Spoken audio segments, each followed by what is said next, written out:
الرحمن الرحيم مالك يوم الدين إياك نعبد وإياك نستعين اهدنا الصراط المستقيم صراط الذين أنعمت عليهم غير المغضوب عليهم ولا الضالين.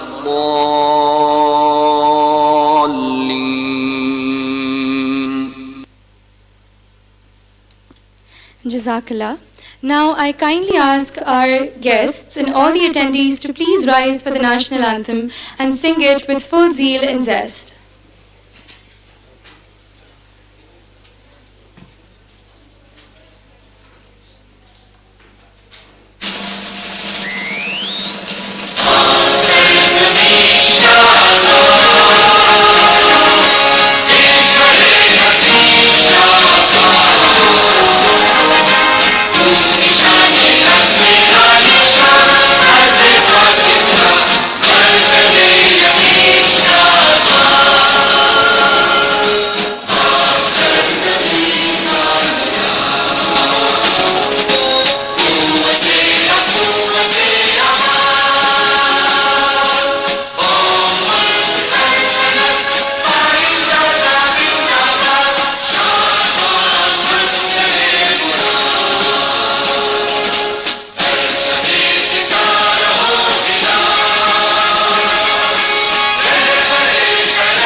The theme of the conference today is Shaping Tomorrow's Sciences, One Health Solution for Global Sustainability.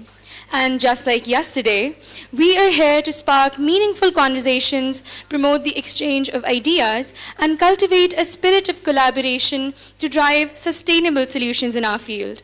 We were made very familiar with this theme yesterday by some of our esteemed guest speakers, and just like that today we have two amazing speakers who will be able to enlighten us about today's theme more. So, without further ado, I would like to introduce you to one of our first guest speakers. He is an esteemed associate professor and senior fellow, holds a prominent position at the Institute of Pathology, Laboratory and Forensic Medicine, a center of excellence. Additionally, he serves as an associate professor specializing in medical microbiology at the Faculty of Medicine, 𝗬𝗓𝗐𝗻, Malaysia.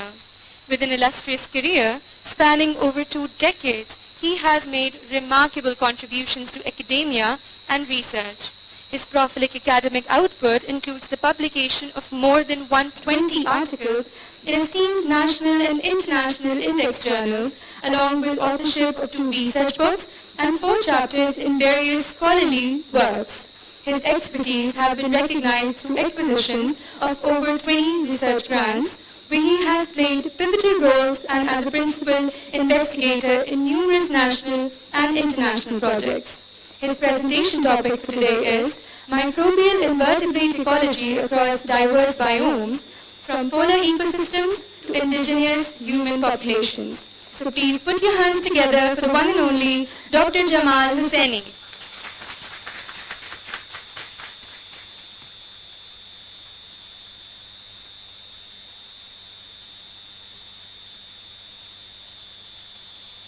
Assalamu alaikum. Just check.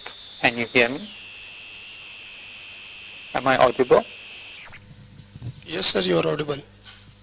Thank you very much. Assalamu alaikum and good morning. Bismillah ar-Rahman ar-Rahim. Respected Madam Shahnaz Wazir Ali, the President of SZABIST University, Professor Dr. 𝗟𝗏𝗪𝗪𝗀𝗍𝗪, Vice President of Academics, Professor Dr. Kashif Ali, Dean of Faculty of Life Sciences, Professor Dr. Hamad Afzal Kayani, Head of Department, Dr. Urusa Ejaz, Program Manager,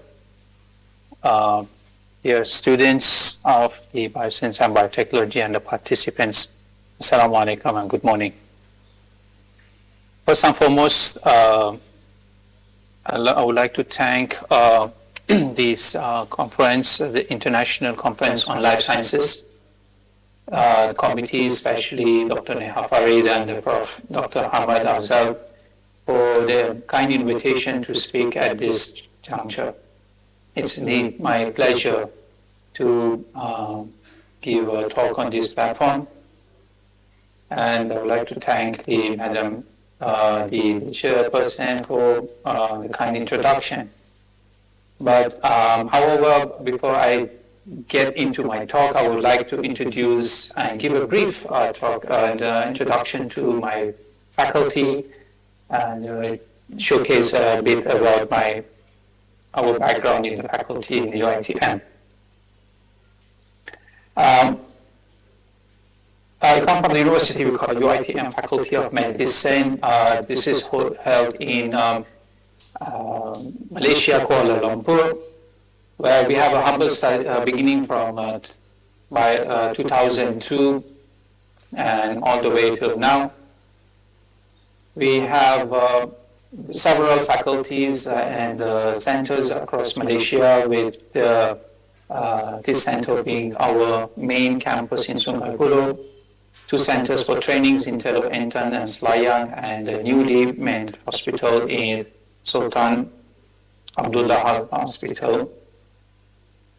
We have several linkages with the hospitals across Malaysia, from the government and the private facilities for our students' training and centers. Our 306 faculty members under the clinical departments and more than 60 non-clinical and preclinical departments faculty staff members.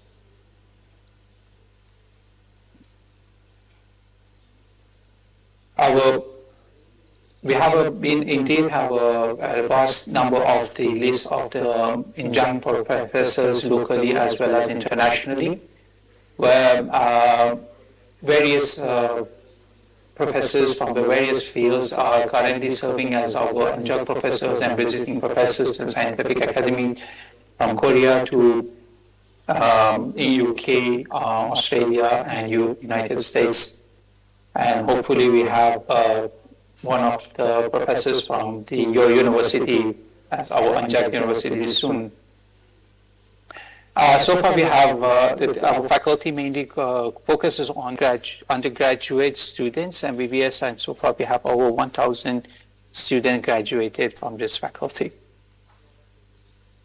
The postgraduate studies provided for the medical students across about 18 medical programs we offer, and currently over 400 students are engaging in these various programs.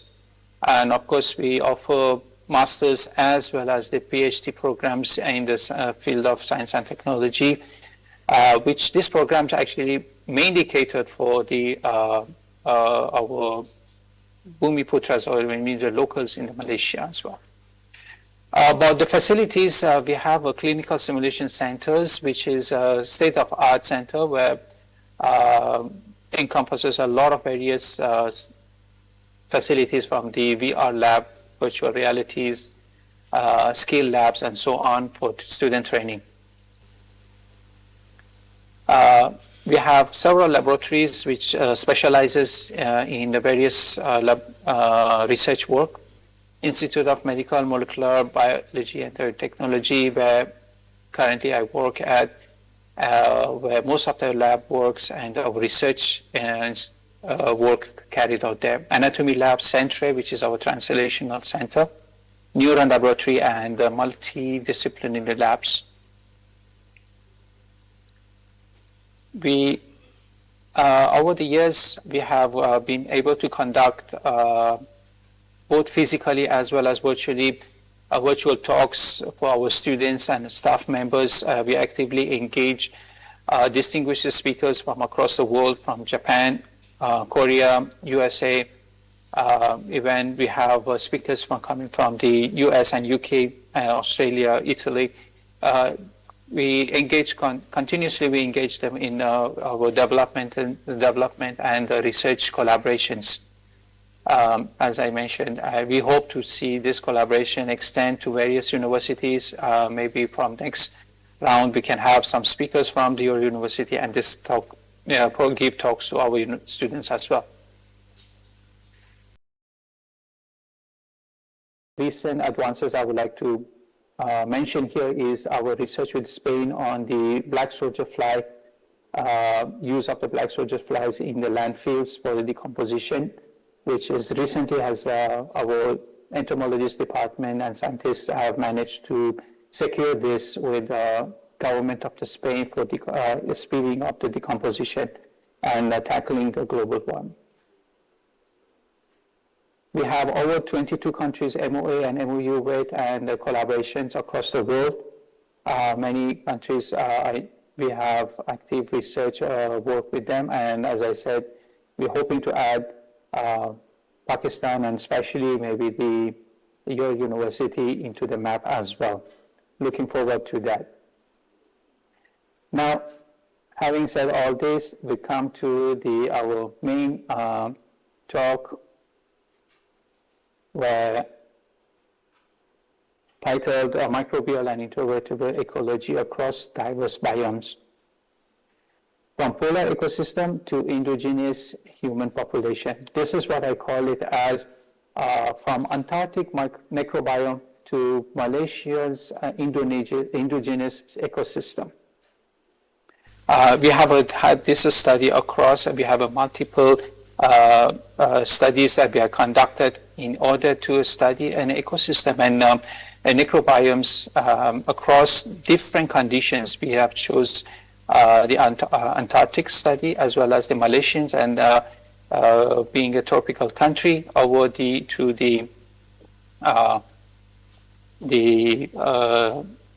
studying the indigenous population in Malaysia.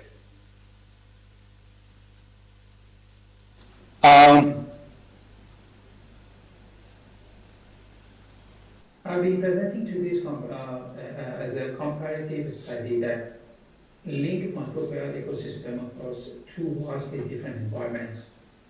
One is the Antarctic and the other one is Malaysia. We explore how microbiome and environmental microbiome function and how they actually reflect a broader ecological process. So this work combines actually three independent studies, but thematically connected studies, which was conducted in these areas. So I go with some backgrounds on the ecological role of microbiomes. Then I will introduce these three studies that we have carried and some of the results. Then I walk through some of the methods and use and highlight the key findings. And then we compare the patterns we see across the biomes, and finally we look at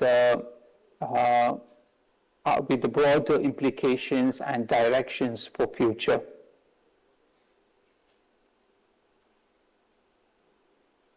Now, on an overview of the work that I would like to show you, that we looked into the, when we studied our work in the Antarctic, we were looking at the carrion decomposition.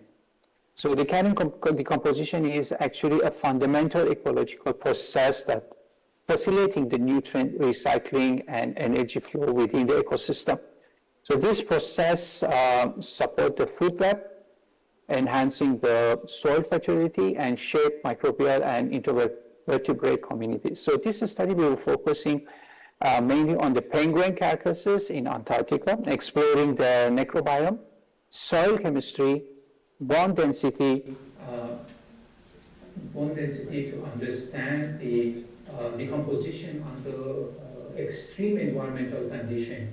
And of course, we did the Malaysian Aborigine population study due to the unique lifestyle and isolation that they have from the regular community. Now, when we look into the microbiome, why we chose this study was that because when we look at the microbiome, the prokaryotes and the eukaryotes and organisms involved in the carrion breakdowns. So we included two major microbial groups. One was tenant microbiomes and the epinecrotic community. That means the internal microbes and external skin-associated microbes. So we look at the decomposer invertebrates, flies, beetles, nematodes, and microbial activity that converts complex tissues into nutrient influencing soil composition. So from there we look into the soil chemistry and the nutrient cycling. So carians actually enhance soil fertility by introducing nitrogen, phosphorus, and organic carbon. So changes in soil moisture, pH, ammonium, and the nitrate levels are detectable at different decomposition stages. So these nutrient pulses create hotspot of the biological activity. We call it as known as the grave soil.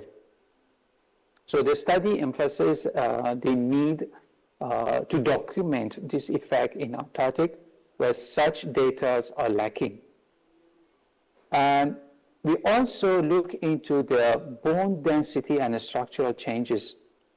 So this was a multi-team effort, and we had a specialized team people who were looking into this, and we have a department of the forensic radiologists, and we're looking into that, the bone density and the structure changes. So we did what bone decomposition.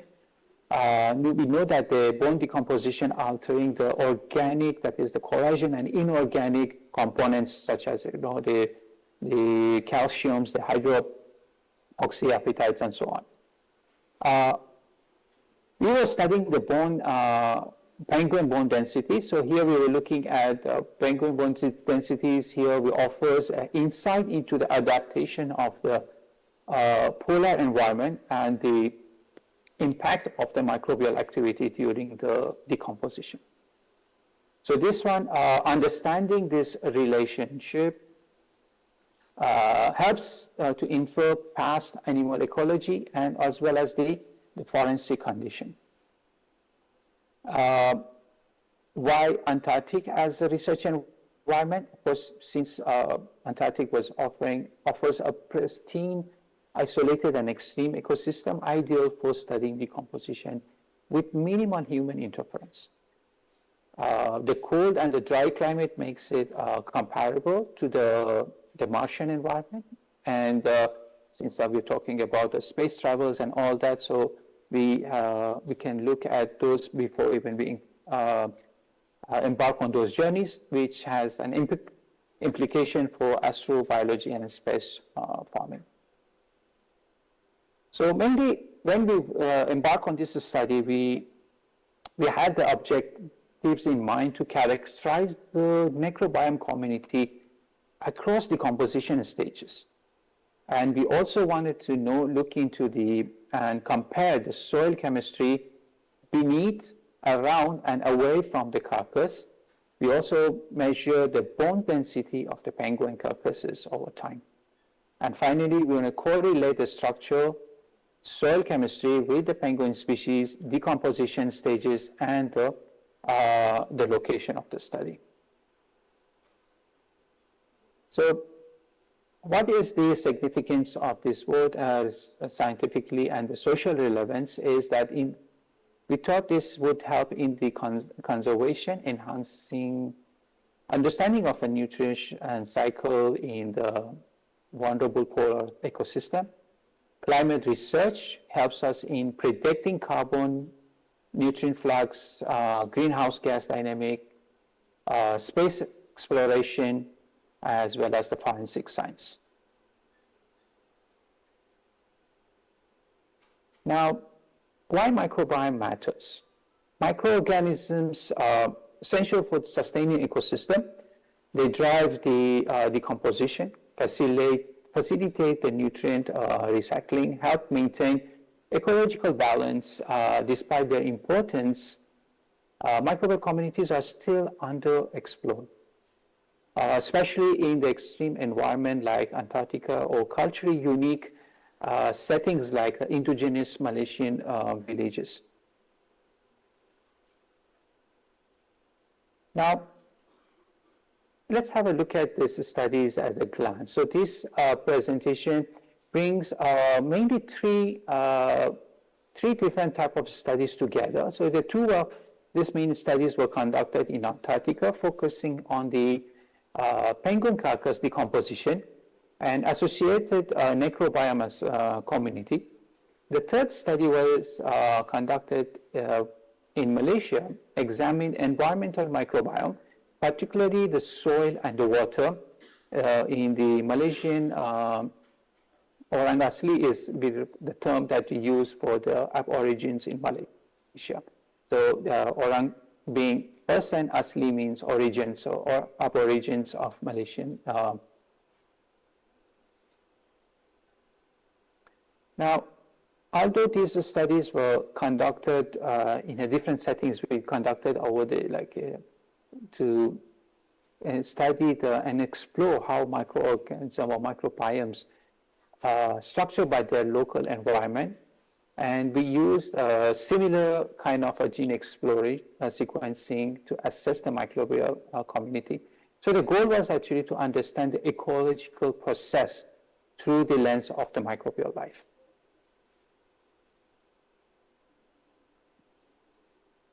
Now, decomposition as a nutrient pulse in Antarctica. So when we look into Antarctica, in the Antarctic studies, we treated penguin carcasses as the nutrient pulse,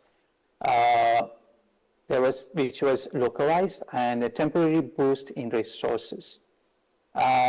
Carrions actually act as a very rich substrate for microbes and invertebrates. This sets up an opportunity to examine how the microbial community responds to a sudden resource influx. As you know, Antarctica is a space where very lack of resources, and it's purely because of the harsh condition. The microbiome and it's very different and very less compared to the other areas, because of the lack of resources in that areas.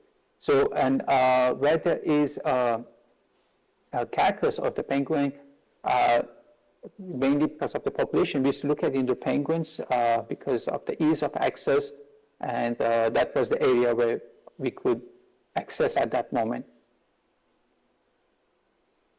Now, we chose the study location in Antarctica. We were in collaboration with the Korean station called 𝗜nh station, where we wanted to know the microbiome community. So here we look into the bacteria, fungus, invertebrates, the change of decompositions, stages, species of penguin we look into, and the sampling location. So this was the first such studies actually was happening in Antarctica. This study actually we conducted just before pandemic hit, and we managed to be stationed there for about 2 to 3 weeks, including the travel in the to and fro to the Antarctica.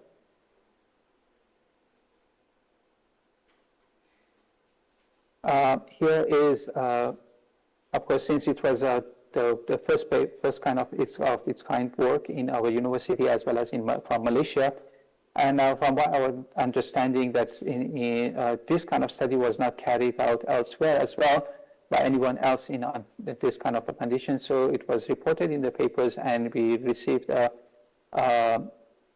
grant from the Antarctic Society in Malaysia to conduct this study, and successfully managed to travel to the site and carry out this study. This study, we used the regular 16S RNA and ITS reagents for bacterial fungus identification. For arthropods, we used what we call it as a Sanger sequencing, random methods. We did used by morphology. As I mentioned, this was a multidisciplinary project where we had various scientists and researchers involved in this work, from the soil specialists to the entomologists, clinical microbiologists. We had soil specialists as well as the forensic and specialists. So we analyzed even the bone densities of some of the penguin carcasses that we could carry with us.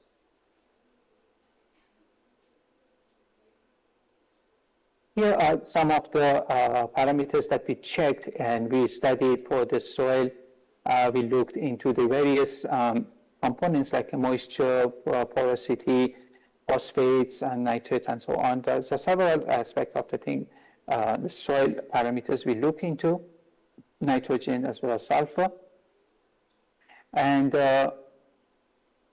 this diagram you can see here, we look into on the left side, it shows that the heat tree of the bacteria as well as the fungus, the bottom one.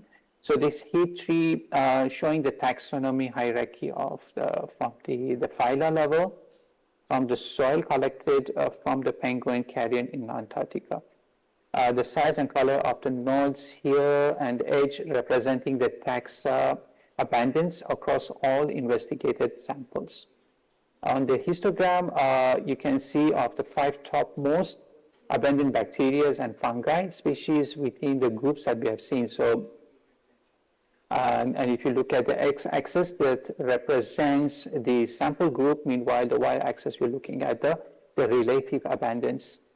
Clostridium estricum, when 𝗟𝗏𝗧𝗏𝗧 was the group's most abundant amongst the bacteria and fungi, respectively. Let me elaborate a little bit on those findings, what we had found there during the expedition. The bacterial and communities that we looked at, the most abundant phylum that we found here, that was the Probacterias, which was a dominated group. And Cyanobacterias was the second most common species of bacterium, the phylum that we could find there. Top bacteria genera was the Trichodermas, the most abundant, and the Psychobacterias and the Pleuromonas and Acinetobacter and Clostridium bacterium. These are the top bacteria genera found. Dominant bacteria species was Clostridium estricum, as I've already mentioned earlier, and followed by some other bacteria that we have highlighted of this. We couldn't manage to sequence all the samples, but we did identify those bacteria using the sequencing.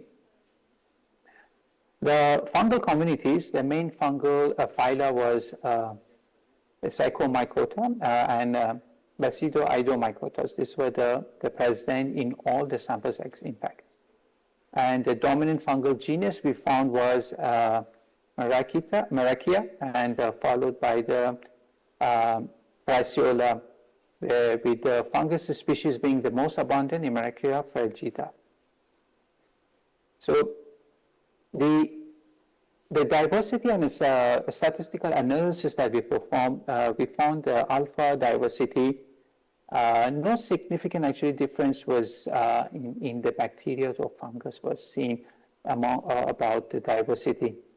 The community composition we found again showed no significant clustering or group-based difference in the bacterial or fungal community structures. So what does all this means? Microbial composition is consistent across penguin species, the composition stage, and the soil location. And Proteobacterias and Clostridium estricum are the central to the bacterial communities, while the 𝗟𝗏𝗧𝗏𝗏𝗧 dominate in the fungal communities. There was no significant variation we saw in the diversity of structure indicating that the Antarctica's extreme environment likely stabilized the microbial community composition across different carrion contexts. So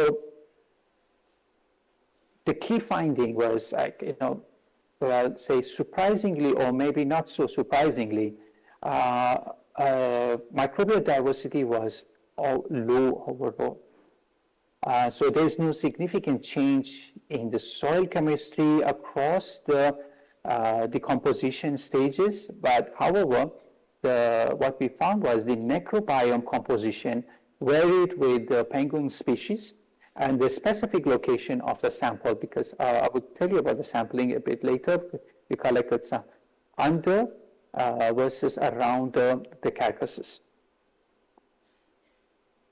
Now, looking into this is a slide I want to show you about the different type of penguins we were looking at.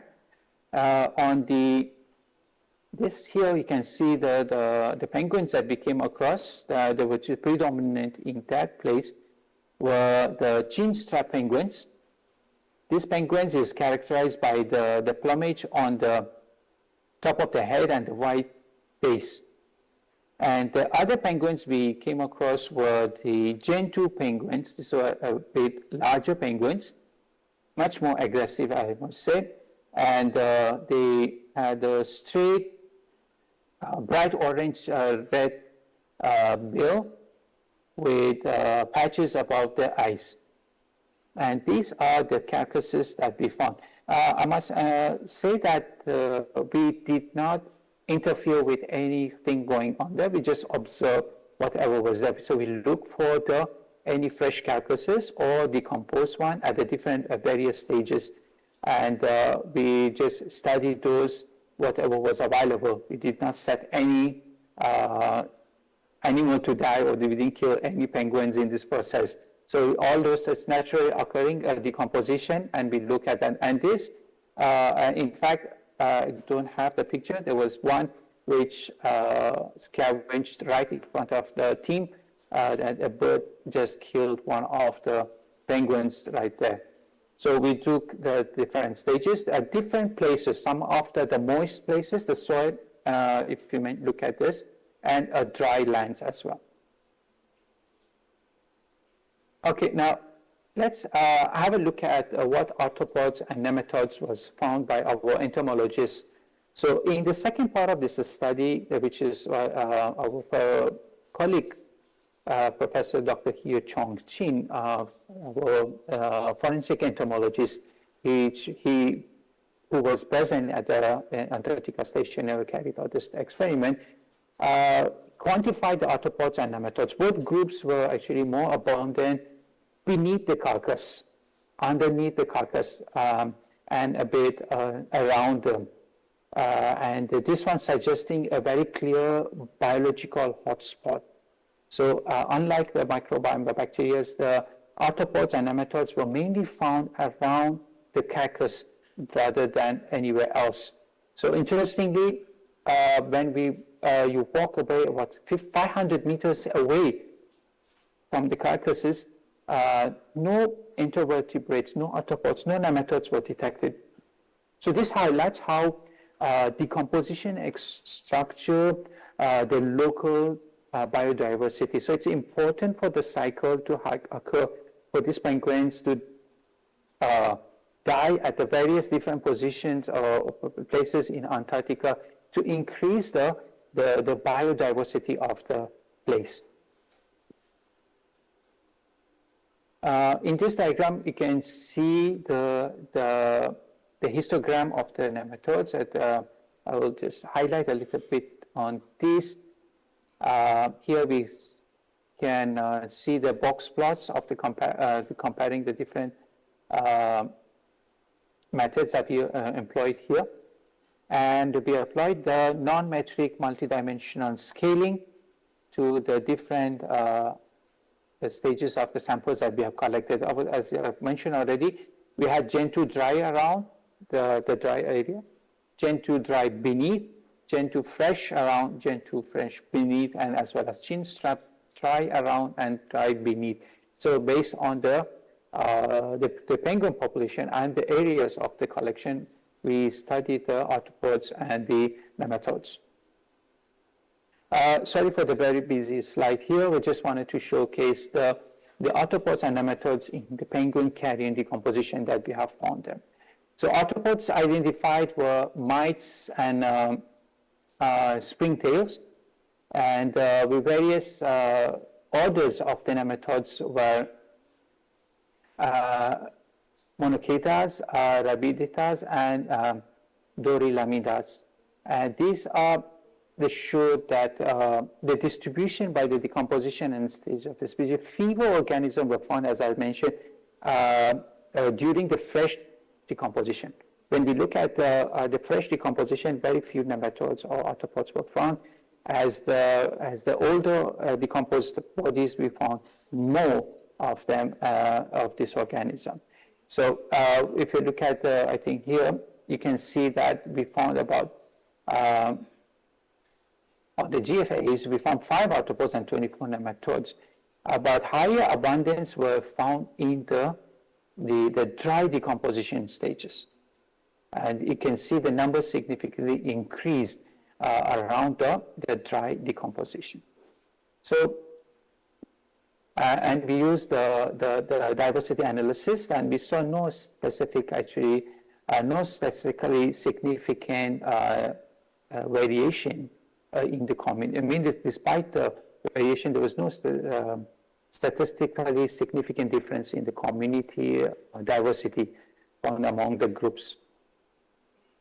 And when we did an MTS analysis, we saw overlapping community composition across all the groups, indicating similar community structure. So what all that means, that the dry decomposition stages support higher abundance and diversity and of arthropods and community structures.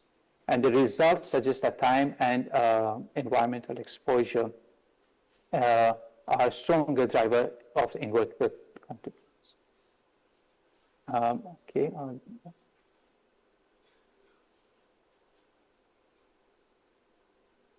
All right, I've been asked to wind up in 5 minutes. All right, okay, let me just quickly go through what the samples, how we did the samplings. Here you can see that samplings were done, as I said, around, beneath, and away from the soil. The around was about 5 meters beneath and 500 meters away from the soil. Okay? And quickly, let me touch on the 𝗟𝗏𝗙𝗍 site and study that we carried on. This location, whereas 𝗟𝗏𝗙𝗍 means the Aborigine studies that we carried. These are inhabited by the Aborigines. We had 3 different communities, some which urbanized and some away from the community. Where you can see that we had to reach to them by traveling away from the cities and catch a boat, which was like, shallow waters, and we had to take the narrow boats to reach to these communities. So that's made them very special for us to examine and study this this community. So we collected soil, water, and then we quantitated them, and we studied, these are some of the sites of the urbanized places where they, for some reason, they like to collect the garbage, and these are the houses they use.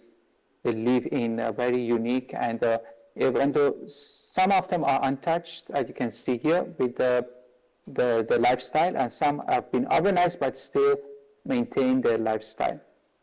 Okay, I think I will just quickly summarize this to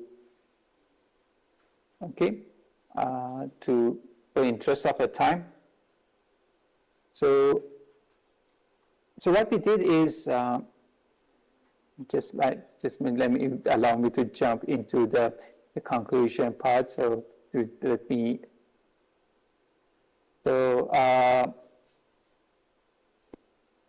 what happened is the first, when we investigated this carrion decomposition under Arctic conditions, we found no significant difference in the necrobiome communities of the penguins and Soil chemistry was varied between the control and the cactus-associated soils.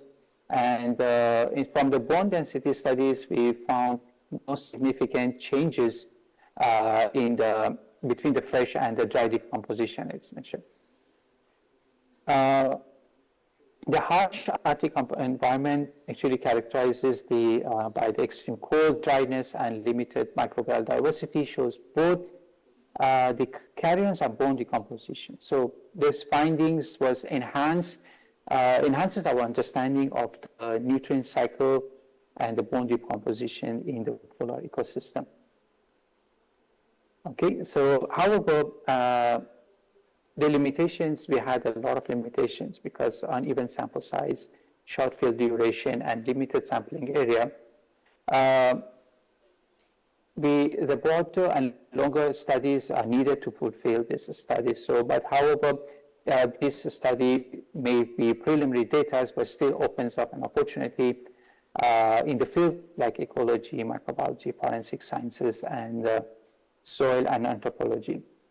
So these the vast studies between these two different environments has opened up a new area for us to look into and the diversities and a better understanding of the microbiomes as well as the environment, how to boost, and of course that helps us in the future in how to develop a better ecosystem for ourselves and the communities around. Okay, I think with that maybe I will stop here. I would like to just acknowledge the grants that we received for this work from the Sultan Mizan Antarctic Research Foundation, as well as the grant 𝗖𝗙𝗲𝗍𝗍 for providing this opportunity for us to carry out this research, as well as the UITM and Faculty of Medicine for their support to carry this. And I'm very grateful and thankful for this conference and for allowing me to share with you the journey that we have gone through with some of the studies, the data with you here. With that, thank you so much for your time and your attention. If there's any question, if I may, I'll receive, or you can later on reach out to me. I will try to answer. I'm hopeful and grateful that we can reach out to you guys and have a better collaboration in future. Thank you so much. Thank you so much, sir. That was a very informative presentation for all present here, and we are very deeply appreciative of your work and your contributions to the field. The floor is now open to any questions for Dr. 𝗟𝗏𝗻𝗲. Whoever has a question, we'll get a note to you. Please write it down so we can communicate it with him well. If anybody has a question, please raise your hand.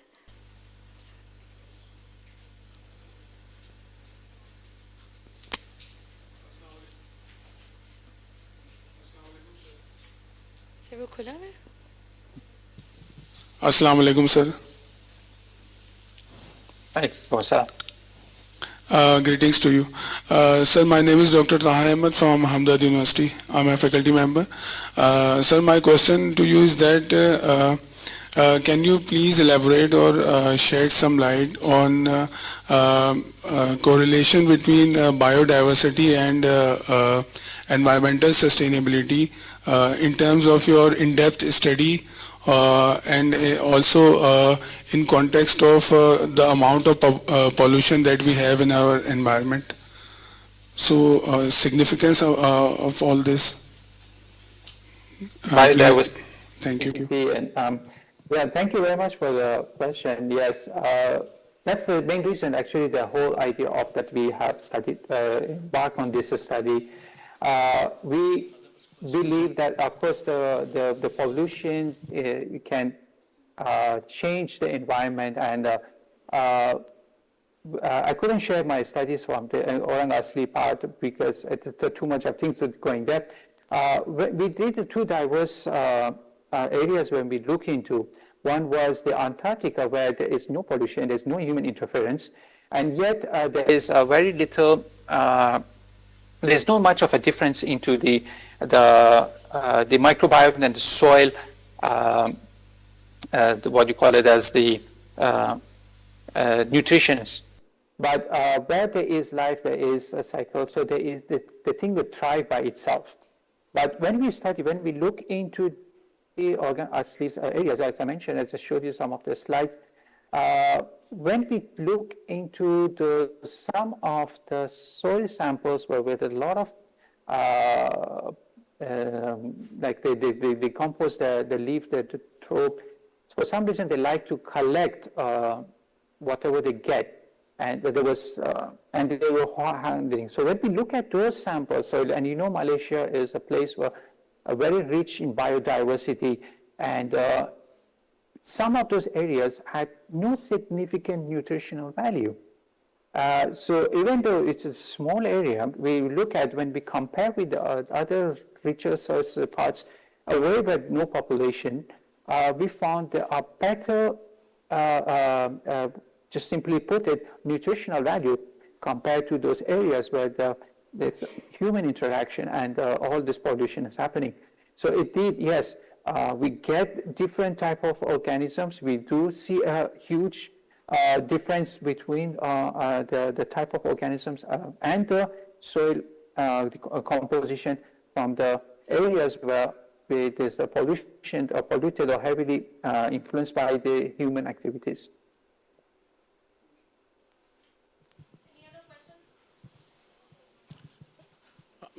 I have one question. Thank you, Dr. Jamal, for your presentation. This is 𝗟𝗙𝗦𝗂𝗖𝗓𝗍𝗔 from Biotechnology Department of SZABIST. So I have a question.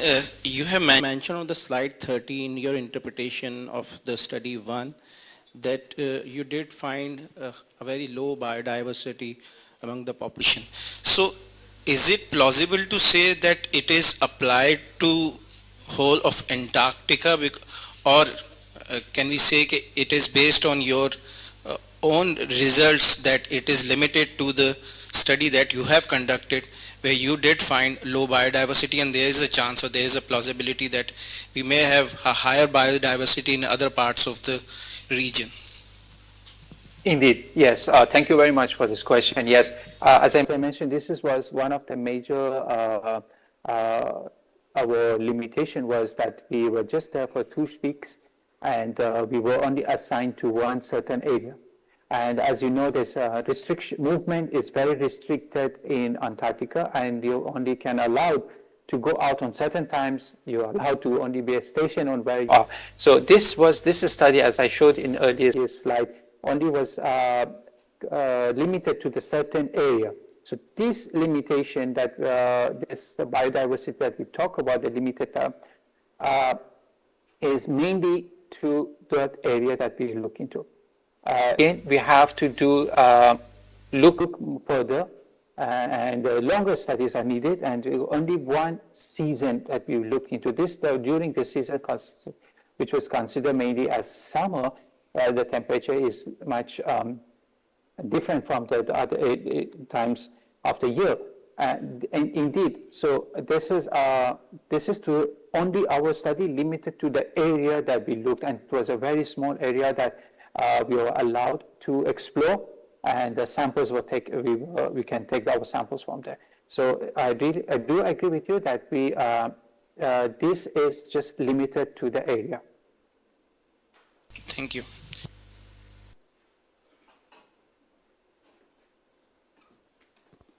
Thank you so much, sir. I think those are all the questions we have for you today. And please, round of applause again for Dr. 𝗟𝗏𝗄𝗎. Thank you so much. And now may we please move on to our second guest speaker of today's conference. He is a professor of computational biophysics at the UCL School of Pharmacy. His research has contributed to the field of structural biophysics and bioinformatics. His research focuses on understanding the structural and functional dynamics of biological macromolecules with an emphasis on drug discovery and development. By integrating computational and experimental approaches, he aims to elucidate the mechanisms of disease at a molecular level and identify potential therapeutic targets. His presentation topic for today is AI in Drug Discovery and Development. So in a round of applause, please welcome Professor Dr. 𝗟𝗏𝗳𝗏𝗏. Thank you very much for the introduction. Can you see my slides and hear me clearly? Yes, sir, we can see the slides very clearly. And can you hear me as well, right? That's Yes, fine. we can hear you. Okay, so I'm going to talk briefly about what we do in our lab at the School of Pharmacy, and predominantly looking at antimicrobial resistance using a number of AI methods.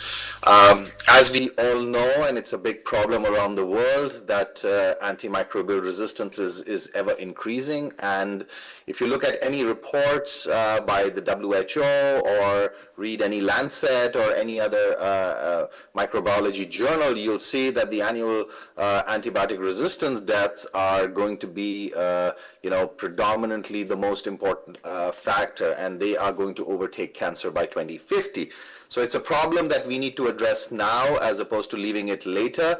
And this is more of a problem in the developing world as opposed to the developed world. But the problem is more exacerbated by the fact that people are traveling more, and we saw during the COVID that it starts somewhere else, but it spreads around the world very quickly. With antimicrobial resistance, it's very much hidden, but the problem is faced by almost everyone.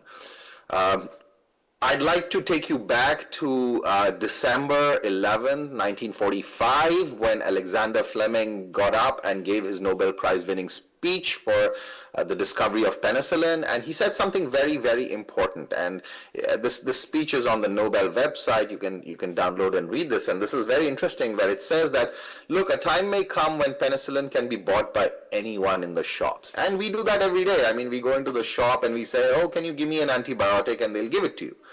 Then he says is that there is a danger that the ignorant man may easily underdose himself, and by exposing his microbes to non-lethal quantities of the drug, making them resistant. And this is 1945, and we are in 2025 now, and this holds very true for 80 odd years that has passed since. So he goes on to give a very nice example of how this can happen, and it's it's a paper worth reading, and it's a very nice read to do that.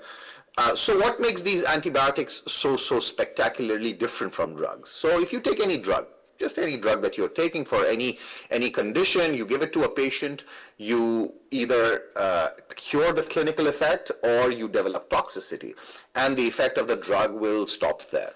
That's about it. Antibiotics behave exactly in the similar manner. You will have a clinical effect, it can stop there. You might develop toxicity, but there's one more factor that happens, which means that it can also affect the microbe. It can eradicate the microbe, or the microbe can develop resistance against this antibiotic, leading to treatment failure or resistance. It can colonize the patient, or it can go back into the environment, transmit to other patients, and come back into the system again, causing much more greater resistance. And this is exactly what happens. So the effect of the antibiotic does not stop if the microbe becomes resistant. Now, there are a number of ways how resistance can come about. So there are loads and loads of ways in which the microbe has evolved itself. So for example, you have a number of mechanisms where cell wall synthesis is blocked. You have DNA gyrase, you have RNA elongation, you have protein synthesis, and so on and so forth. So there are a number of antibacterial agents that are available that have been naturally synthesized, and then naturally synthesized by the microbes themselves, and there are some synthetically available. But what is very important is that there has been no new classes of antibiotics discovered for the past 30 years.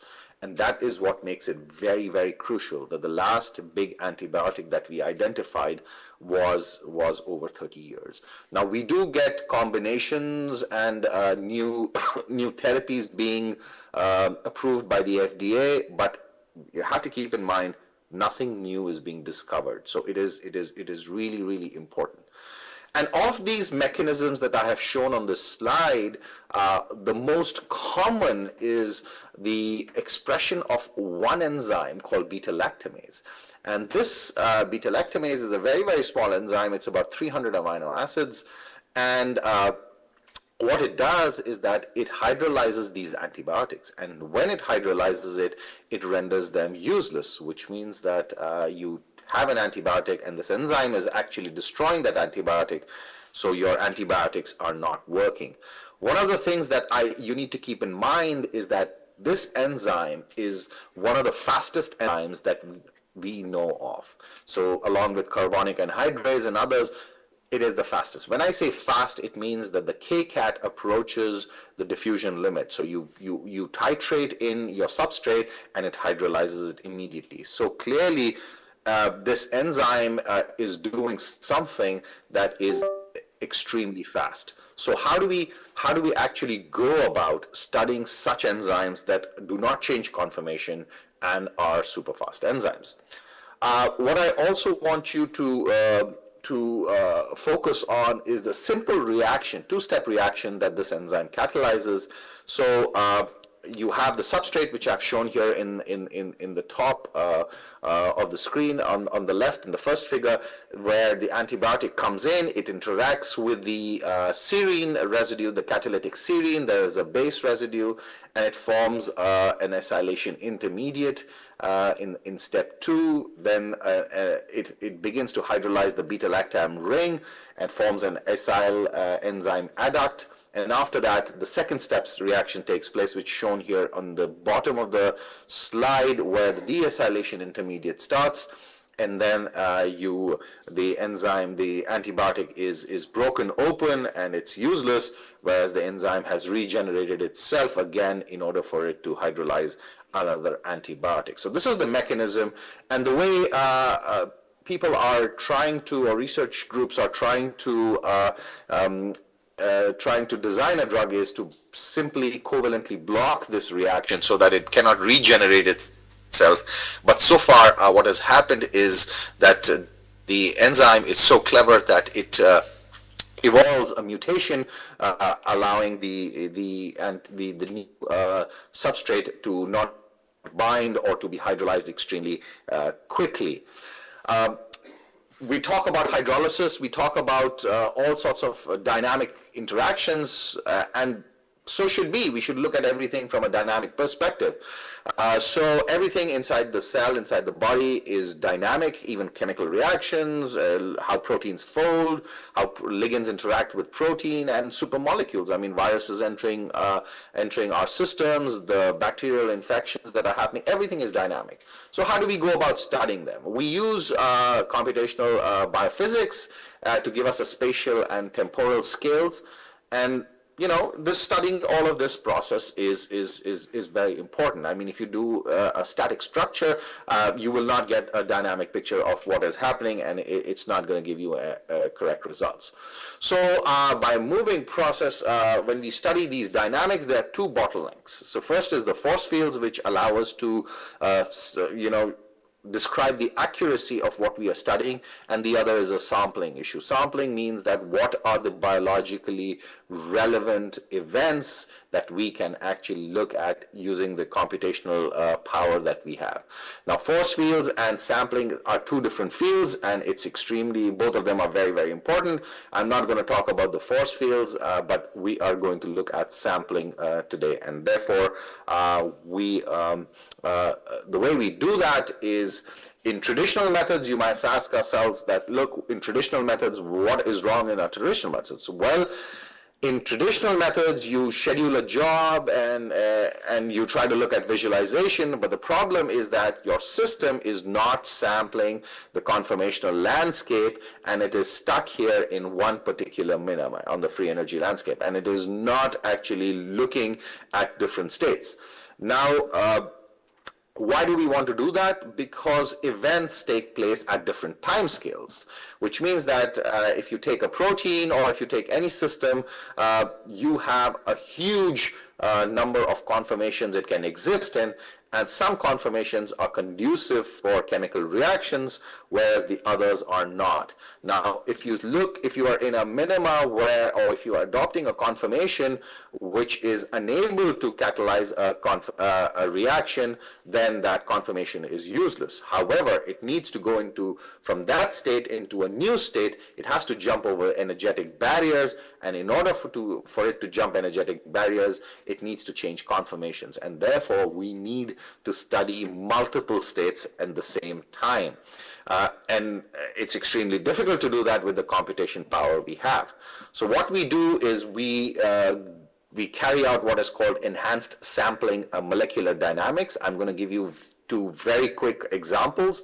One is the machine learning method called adaptive bandit, and another one called metadynamics. And adaptive bandit, what you do is you take a trade-off between exploration and exploitation. So I'll go a little bit in detail. And in metadynamics, if we know the collective variables, we bias it towards what the reaction coordinates are, and then we use these machine learning methods in order for us to look into biologically relevant systems. But first, let's look at the adaptive bandit. So adaptive bandit is a very commonly used reinforcement learning method that is used by almost everyone, and the trade-off in this algorithm is between exploration and exploitation. Let me give you an example. What do I mean by exploitation? So let's say you have a nice restaurant which is outside your university, you like the food, and you go there every day. So you are actually exploiting that restaurant because you already know that it is giving you something that is very, very important, and you like that. However, at the same time, there might be other restaurants that might be equally good or even better, which you are not exploring. So maybe you are missing out on something better in that exploration exercise. So you really need to balance yourself out. Is that maybe I'm going to explore, maybe I'm going to exploit 2 out of 7 days I'm going to go to the same restaurants, whereas 5 days I'm going to go and look for exploration. And at the end, the idea of the whole algorithm is to maximize your advantages, and this is what the multi-arm bandit problem does. So basically, you've got a number of arms, and you're looking at different probabilities of events using a trial and error method. Once you achieve something that is good, you give yourself a +1 point. If it is bad, it's a bad restaurant, you give itself -1, and you say, look, I'm never going to go that again. And then you go and only try to explore and exploit things that you know of, right? So again, like I said, the objective is to maximize your reward in order for you to do that. And it is, how do we do that for our proteins? What we do is we see that the conformational landscape is the bandit, is the algorithm, what we're exploring, and then conformations are these actions, and if we find something that is very, very interesting, we give ourselves a +1 point. Otherwise, we give ourselves a -1 point. Now, this algorithm is not specially designed for molecular dynamics. The world uses it, the governments use it, budgets in almost big institutions are used on this algorithm by making all the policymakers use this by saying that, okay, this event is giving us rewards, let's do this event rather than doing that event, and so on and so forth. So it can be applied to almost every other field that you can do that. So how do we actually physically do it? We take the protein structure, we run an ensemble of MD simulations, molecular dynamics, we calculate the contact maps, features, we do the adaptive bandit, we learn about rewards and deductions, and then we find interesting conformations. We try to look for conformations that have not been explored, and then maximize the population. So the example that I'm going to give you that we use for this is the L1-metallo-beta-lactamase, the problem I told you about the AMR.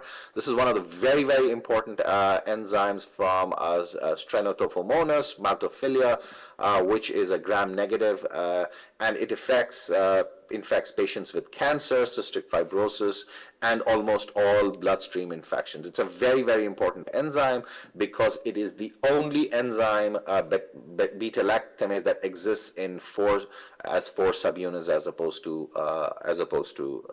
a monomer.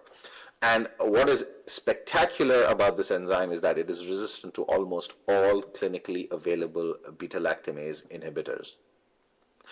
It functions as a tetramer. It's a wonderful twofold crystallographic symmetry, and it is held together by each. So what we want to do is we want to understand how can we actually design a drug. But one of the things that is a very important feature of this is the presence of these two loops, which I show here in red. And these are the two loops that close the active site. They are like the gates of the active site.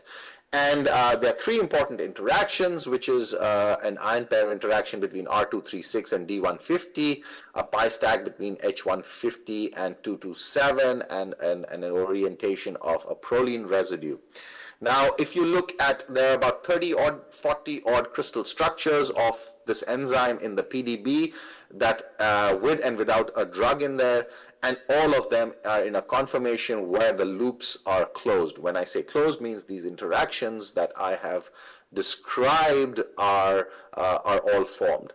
Now, this begs the question that, how does the drug get in? I mean, if you just take the drug and put it in there, it will clash with all the residues on the outside, and it will not be able to enter or exit. So clearly, something is happening to the enzyme, and these loops have to open in some manner in order for the drug to go in and exert its effect. How it happens, we do not know, because every single conformation in about 40 odd crystal structures is in a closed conformation. So we do not know how this enzyme opens up and the drug goes in and inhibits this enzyme.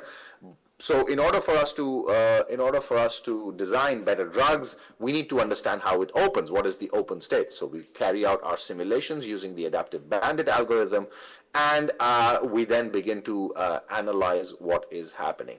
So the ground state, or the most populated state in this enzyme, is the closed conformation, about 80%, and you can take these simulated structure, which I have shown here on the left, and you can superimpose them onto the crystal structures that are present in the PDB, in the experimental structures, and they are less than an angstroms apart, which means they are almost identical. So they are, but when you start making these Markov state models, or what you begin to see is the intermediate open states, and then you also see the open state of the enzyme, where these interactions are completely broken, and you can measure the transition time between one state and the other states in order to give you an idea of what is the mean first passage time. With these exercises, what we were able to do is to identify the open, closed, and the intermediate states. But one of the important things that we were unable to answer is that what is the role of these four subunits? I mean, how are these four subunits doing? Why are there first four subunits? And if these four subunits are, are they coordinated? Are they anti-coordinated? What is happening with them? So what we need to do is that, because it's a big enzyme, it's about 1,000 amino acids. So we have about 4,000 amino acids looking at over 4 million snapshots. and we can't do that analysis by hand. So we have to go ahead and do extensive machine learning and use AI. And for that, what we do is we take the high dimensionality of MD simulations and apply machine learning to it to understand and get a low dimension so that we can actually explain what is happening. And the way we do it is using what is called a CVAE, or a convolutional variational autoencoder. It's a very standard hourglass architecture shown here on the top left corner. You give it an input, it learns in the latent space, and then it reconstructs that image. We use a variational autoencoder as opposed to a simple autoencoder, so that we achieve good regularization of data in the latent space, and there is good fitting and not overfitting of data, as we see. We also use convolutional layers, multiple convolutional layers, so that we learn and we do a mix and match of different features that we are looking for.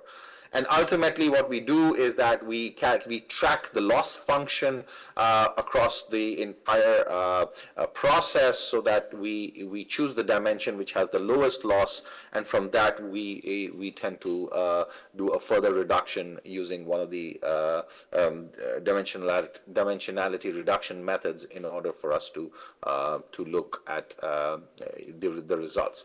So this is a very standard process. We take the MD simulations, we parse them through this algorithm, and then in the end we get what is called a latent embedding, and so we do all the statistics, and we measure over here all the losses, and we see that the original and the decoded values are almost identical, which means that all our statistics are absolutely fine for the analysis. And then we begin. Now, the beauty about doing MD simulations and doing machine learning is that you just need to make one graph. And on that graph, you can paint it using any feature you want to. So, for example, in the 4 graphs that I've shown you on the left, I've painted it based on dynamics, I've painted it based on interactions, orientation, and all you have to do is to look at a certain region of the graph and compare it with your scale, and you will get a picture. So for example, if I want to look at my closed state, I will see that, look, it relies in this red oval that I've shown here on the screen, and all my red states are all my closed states are in this region. And when I map them on the first graph, I see that they're all present in actually subunits A or subunits C. All my open states, on the other hand, are in subunits B or in subunits D, which means that what it tells us is that subunit A and subunit C are moving together or are behaving together, whereas subunit B and subunit D are moving in a specified fashion. So clearly, this, what we came to a conclusion was that this enzyme was behaving as a dimer of dimer, as opposed to a complete tetramer on its own. So you can do all sorts of statistics, which I'm not going to go into detail. But the beauty about machine learning is that you can extract really complex information and parse it, and gives you a much easier way to recognize these complex information. So this work was published in eLife, and if you want, you can go and have a read there. So quickly, onto the second part of my talk, which I'm going to talk about metadynamics. This is a slightly different method from the first one. It's more biased method. When I say biased, it means that you already know what the features are, what you're trying to study, and then you force your system to explore that configurational space. And in order for us to do that, what we do is that we take and we add a potential to our free energy landscape and free energy estimates. And what it does is that it actually takes your protein shown here in green and dumps it into another minima once it has explored all the minima. And as a result, you are able to explore almost all of your of all the free energy landscapes along that that particular feature that you are looking at. Now, one of the things that this is a very costly method in terms of computation time, so you can use maximum of 2 or 3 collective variables, ideally 2, and then you can explore. So back to our enzyme, this time we are taking KPC2 beta-lactamase, does exactly the same function, but this is from Klebsiella pneumoniae, and we came across a patient which has six mutations, and the patient was resistant to ceftazidime avibactam, which are the antibiotics that you give for in case of this problem. Now, we were unable to understand what was happening to this enzyme when we came across this paper that was published in 1997, which formed the hypothesis of our study, where they proposed that this enzyme might be doing what is called a substrate-assisted catalysis, which means that it does not need the enzyme to regenerate, to provide any support for the regeneration of the enzyme, and instead the substrate itself has the ability to actually go and regenerate the enzyme on its own. So it was extremely a revelation moment for us, and we started doing that experiments from this point of hypothesis. So what we did is we ran the simulations again. We looked at all the collective variables. We were able to do all the statistics which are shown here, and they are exploring all the free energy landscapes as we want to. And what is interesting, and this is what I just want you to focus on, is that when we create a free energy map, which is shown here in the center, we find one minima, which means that in that minima, this structure exists that is there, and that conformation is just one conformation for the wild type. It does not explore any other conformation. If you compare this with the experimental data that is shown in the crystallography, all the experimental data and the simulated structures that we identify fall in the same free energy landscape, which confirms our idea. Now, if you look at the other mutants, now the first mutant from the patient was that now, compared to the wild type, you have another free energy a local minima that has increased, which means that now my protein, or the area that I'm investigating, can exist in two different conformations. Now, as in the wild type, it was just one, but in D179N mutant, it can exist in two different conformations, in A and B.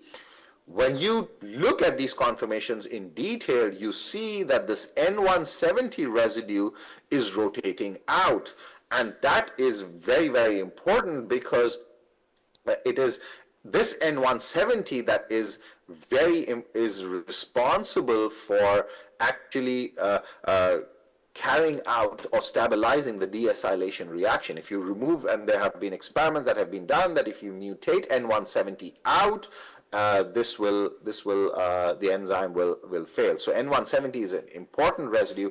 Now we are showing that it is the conformation of the side chain of this asparagine residue that is super important. We look at another mutant.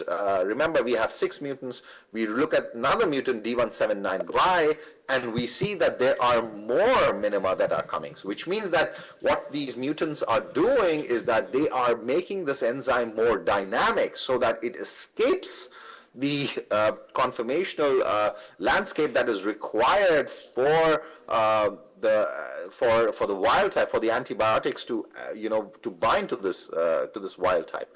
And as a result, we see again that N170 is being rotated out. So clearly, we were coming on to the conclusion that N170 is the culprit here, in order that is allowing these enzymes to actually escape binding to these. So how do we actually prove that it is doing the substrate-assisted catalysis? So we take the substrate, which is ceftazidime, which we know it is resistant to, and we take another moxalactam. The difference between two of these substrates is that in ceftazidime, you do not have, you have an aminothiazole ring, which is not present in moxalactam. When you provide ceftazidime, the enzyme is resistant to ceftazidime, whereas in moxalactam, it hydrolyzes. So we then take the conformations from our simulations, and we dock both ceftazidime and we dock moxalactam, and both of them bind in a similar position and a similar orientation. And what we observe, and this is very important, what we observe is that the nitrogen in ceftazidime is now in ceftazidime in the aminothiazole ring is actually sitting on the nitrogen of the NO170. So one atom of nitrogen in the antibiotic is actually replacing the nitrogen of the amino acid, and as a result of one atom you are able to start this whole reaction of resistance, where the enzyme is able to regenerate itself in order for you to do that. That does not happen in moxilactam. Moxilactam is hydrolyzed in a normal manner, and because it lacks that nitrogen, and for us to do this. So just to summarize my talk, that enhanced sampling allows us to actually look into biologically relevant events which we are not able to see without machine learning methods, and it speeds up sampling conformational states, which allows us to do understand and design better drugs. So most of this work was carried out by my students. It's published in Angevante, and I'll stop here and take questions if you have for the next few minutes. Thank you.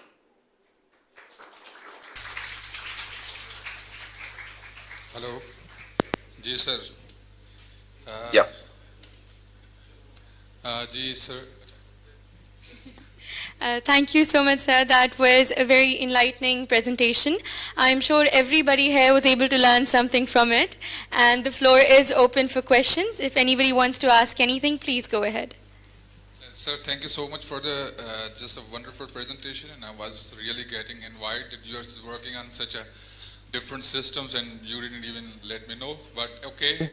So I have just the question that is kind of bandit simulation systems, like what kind of the searching algorithms and long-range interactions, and especially the time span that we are using, because for the most of the long-range simulations we have to go for the 4 femtoseconds or even like so what about the atomistic time? We are using a 4 femtosecond time step, is allowing us to do, but we're not running one trajectory, we are running hundreds of short trajectories. And then we build Markov state models, or we do machine learning. So we are trying to sample as much as we can by using short simulations rather than doing really long single simulations. So that is something that we've been doing. And sir, what about the searching algorithmic mechanisms? Because I just got the paper from the UCL even thesis. They are having some kind of the different searching algorithm they are using. They are using some kind of as similar as the Markov state models use. They are ignoring the previous velocities. You are just getting current state and you are ignoring the previous velocity. So that is kind of the, the non-physical or unrealistic, isn't it? No. We're not doing that. So here the algorithm itself is adaptive bandit. So basically the way adaptive bandit works is that we run our simulations, we calculate Markov state models, we identify new states, and we are sampling less populated states. And that is exactly what we are doing. So they are not unphysical, they're not biased in any manner, but we're just exploring more space by identifying a conformation that has not been explored much. And so basically we do clustering. And so the last thing is using any method you want. Yes, and last thing is the long range interactions, like Ewald's summation or reaction field methods or like this. So how we treat the long range interaction in this bandit? So they're all the same, so nothing changes. The molecular dynamics is the same. MD simulation is the same. MD simulation is standard, what you do. So you use PME MD, you use the particle mesh evolved system. All that is very, very standard. So there's absolutely nothing different from what you would do. So it's completely unbiased and completely straightforward. Thank you so much, sir. Thank you. I think we have another question.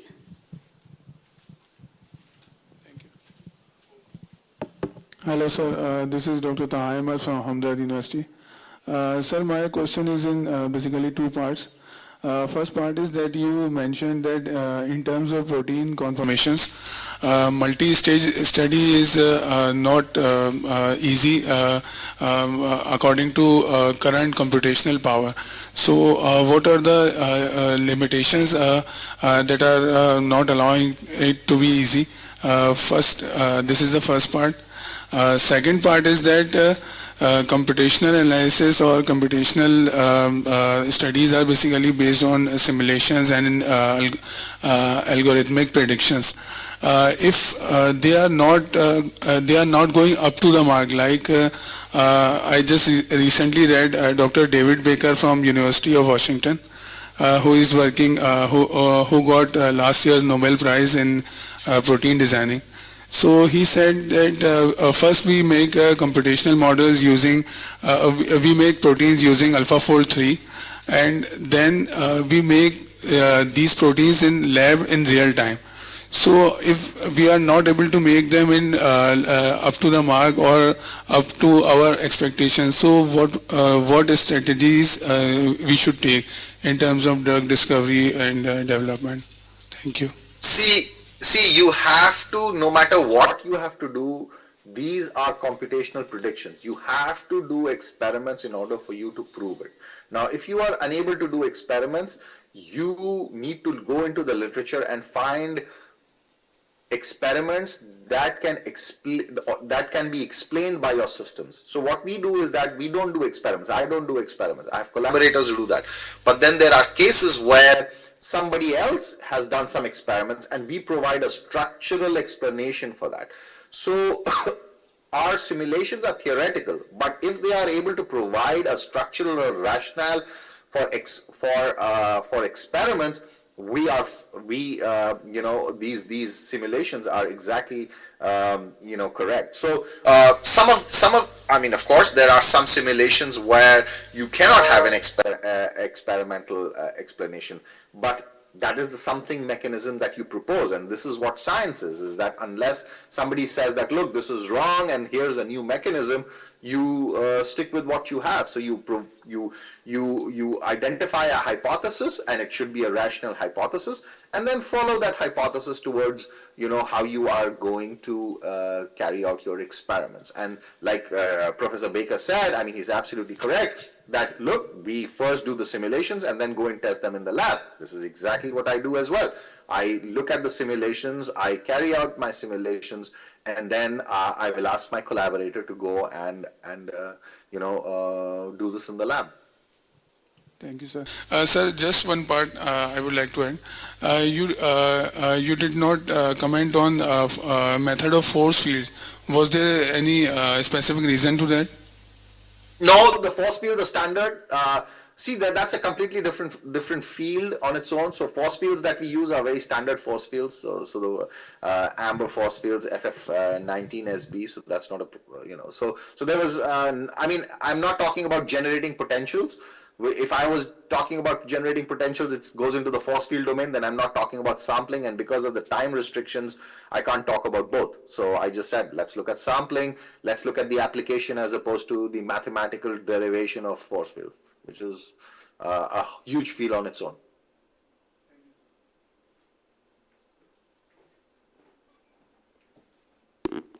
Thank you so much, sir. That was a very good question and answer session. And I think that is all the questions we have for you today. Please, another round of applause for Dr. 𝗜𝗁𝗏𝗍𝗍. Thank you. Now we'll be moving on to the most awaited part of the conference, which is the presentation modules. And please allow me to introduce today's moderators. We have with us Dr. 𝗟𝗶𝗳𝗲𝗏𝗏, Associate Professor 𝗟𝗜𝗙𝗦𝗖𝗎𝗍𝗻 University Hospital, and Dr. 𝗟𝗶𝗳𝗍𝗻𝗏 Khatun, Associate Professor 𝗖𝗎𝗡𝗎𝗍 University here with us today. Please welcome them in a huge round of applause.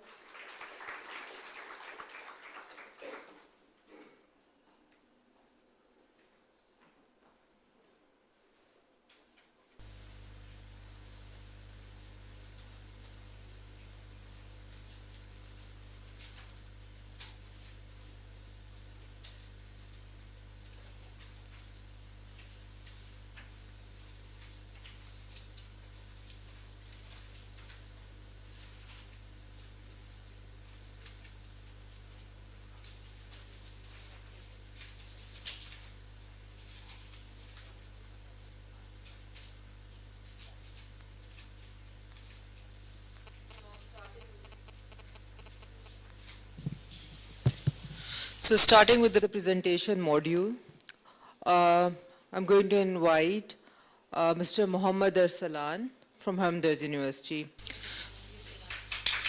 Oh, I'm sorry, not, sorry.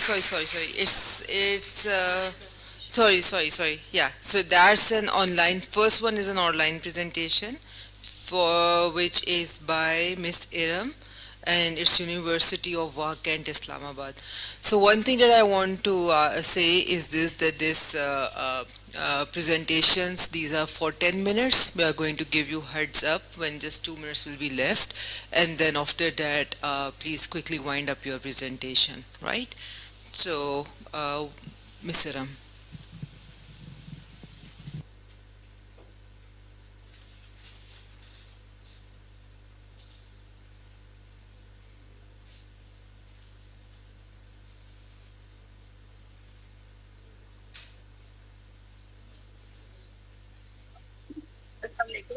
I'm Iram Tamim from University of Kent.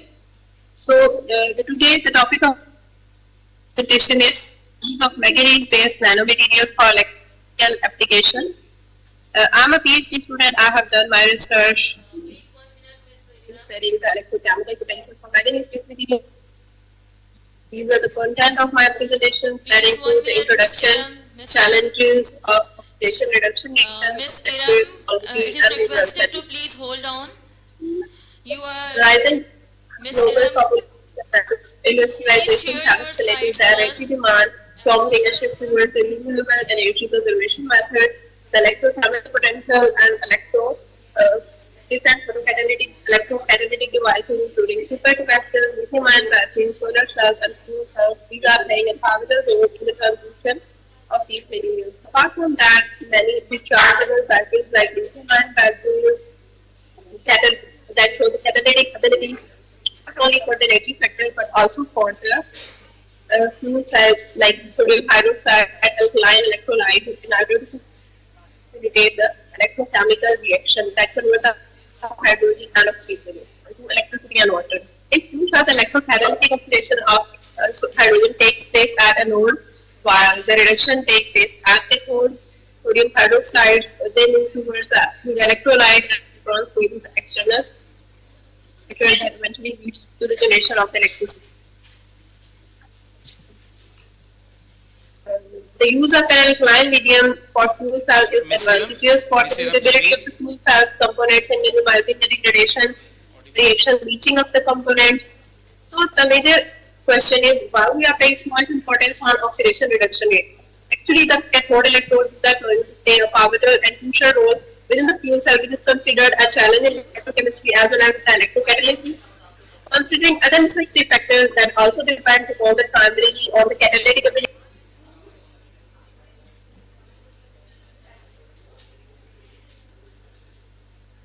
is going to limit the basic components as well as the limiting the device performance. So that's why we are majorly going to target to reduce these limitations such as sluggish dynamics, high overpotential, poor durability as well as stability. So our objective is to synthesize those tailored to structure of manganese oxide nanoparticles using a high-step solar chemical method with a various morphology directing agents and evaluate the performance as cathode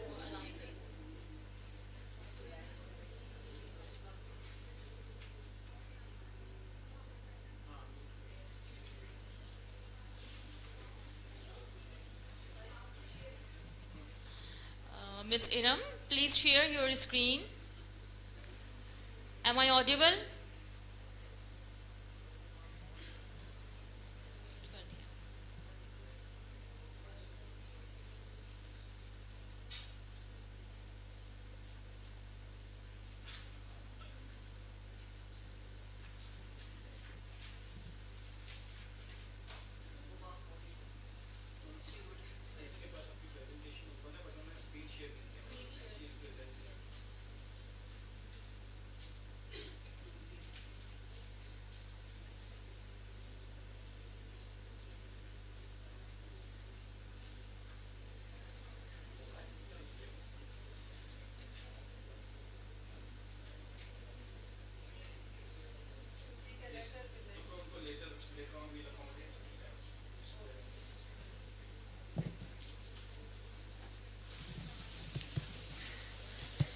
So with apology, please Mr. Mohammed Arsalan, please come to the stage.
Assalamu alaikum.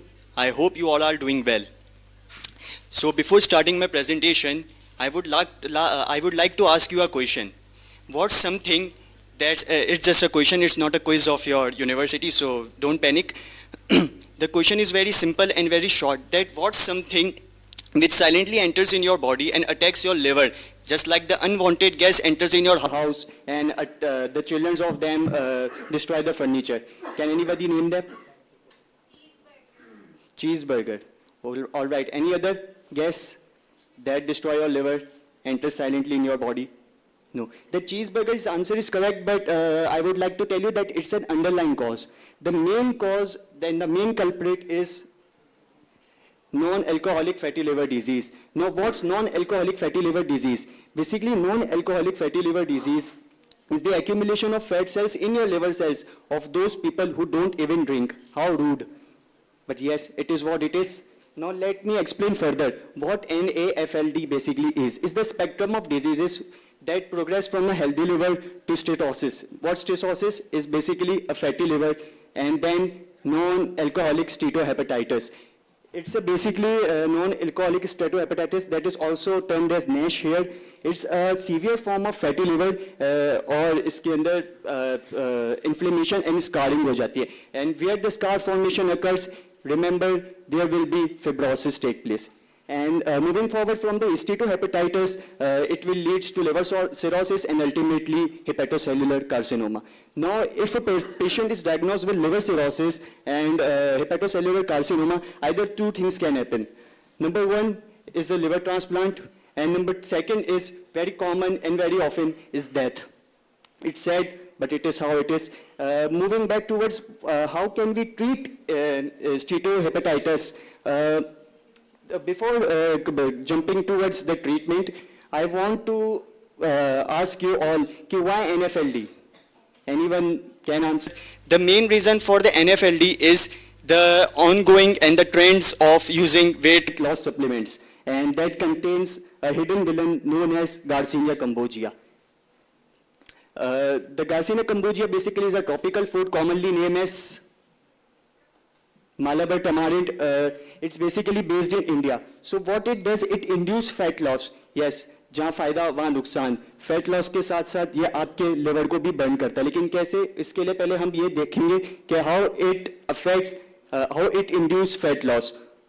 सो थोड़ी सी physiology की तरफ मैं pathophysiology की तरफ मैं आपको लेके चलूंगा. Basically 𝗟𝗏𝗃 𝗃𝗃𝗃 contains active ingredient known as hydroxycitric acid. Now what hydroxycitric acid does to your body? It basically inhibits the ATP citrate-lyase enzyme. Now what ATP citrate-lyase enzyme, when it inhibits the formation of acetyl-CoA that is responsible for the fatty acid synthesis in your body. No fatty acid synthesis, no cholesterol synthesis.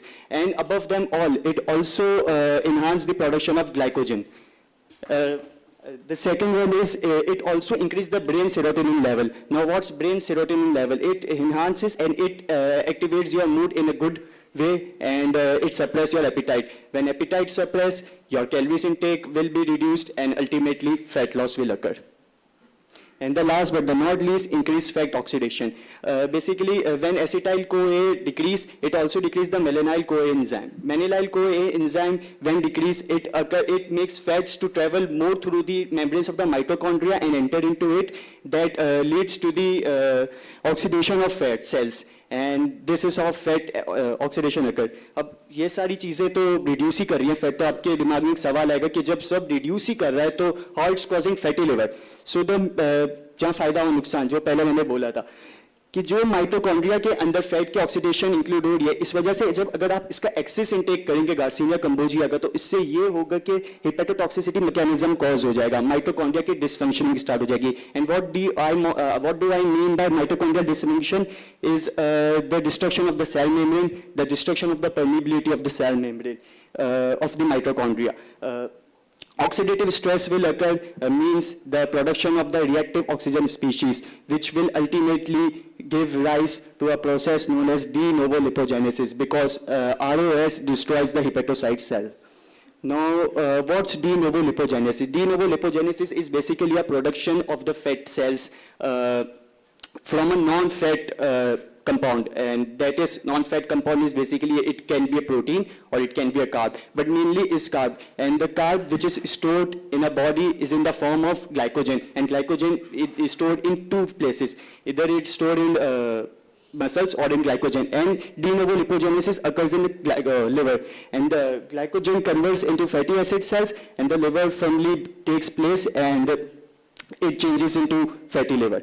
Glycogen जो liver में stored हुआ था वो indirectly de novo lipogenesis के through fats के अंदर बदल जाता है. तो this is how it causes fatty liver. Now, as I mentioned before, that NAFLD is very common because there is no pharmaceutical treatment for this. There is no conventional treatment for this. Last year in 2024 March, FDA approved a drug known as 𝗜𝗏𝗄𝗏, but many people in Asia don't even know about that. So where the CAM states, nature steps in the form of complementary and alternative medicines. Now what are complementary and alternative medicines? Basically these are the integrative therapies in which we use the natural ingredients to cure or prevent any disease. The dynamic duo, named as 𝗜𝗏𝗁𝗏 or 𝗧𝗏𝗧. Anybody knows the common name of 𝗧𝗏𝗧? Sohanjana, yes, it's very common in Balochistan, and it's rich in quercetin. Basically, quercetin possesses the properties of anti-inflammatory and antioxidant. Now moving towards the another herb, which is known as 𝗜𝗏𝗁𝗏 and also called Celebium merianum. So anybody knows the common name for 𝗜𝗏𝗁𝗏? 𝗡 It's basically 𝗡, and they are present in numerous forms in Balochistan, in Pakistan. So I'm from Andhra University, and from there Gadhav is near, Balochistan is near, so our teachers help us to source them. So how these two can help to prevent the pathophysiology, to prevent the NAFLD?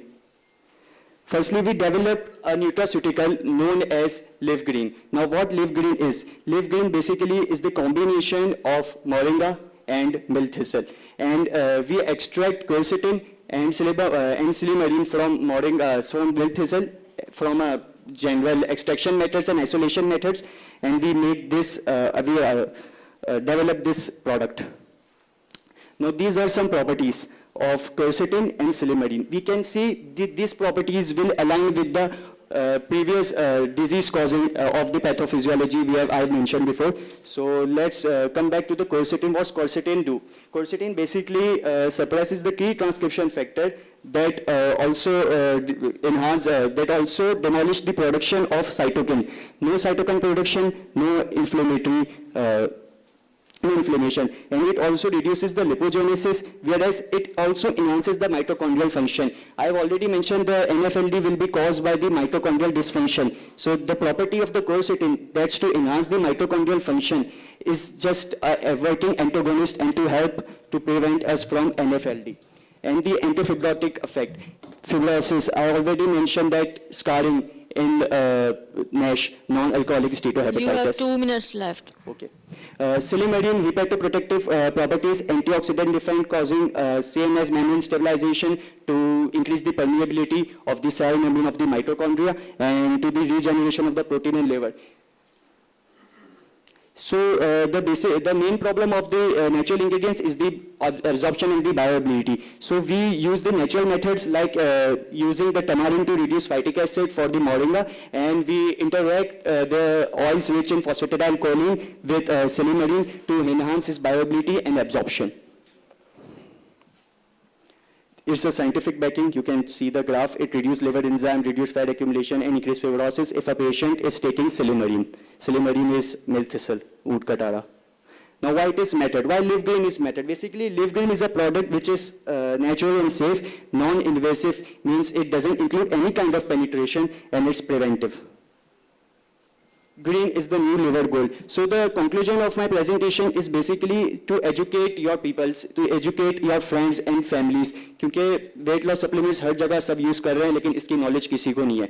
Due to mass level of the so-called social media influencers जिन्होंने अपनी diet plans निकाल रखे हैं. And choose evidence-based natural health. So before ending my presentation, I would like to thank my teammates, Maham, Noor, Arwa, and Raza, and Wajiha sitting here. And our mentor, Ma'am 𝗟𝗏𝗧𝗏𝗏 Farooq, is also sitting here. And last but not least, thank you, all of you, for being such a wonderful audience. This is Mohammad Arslan signing off. Thank you.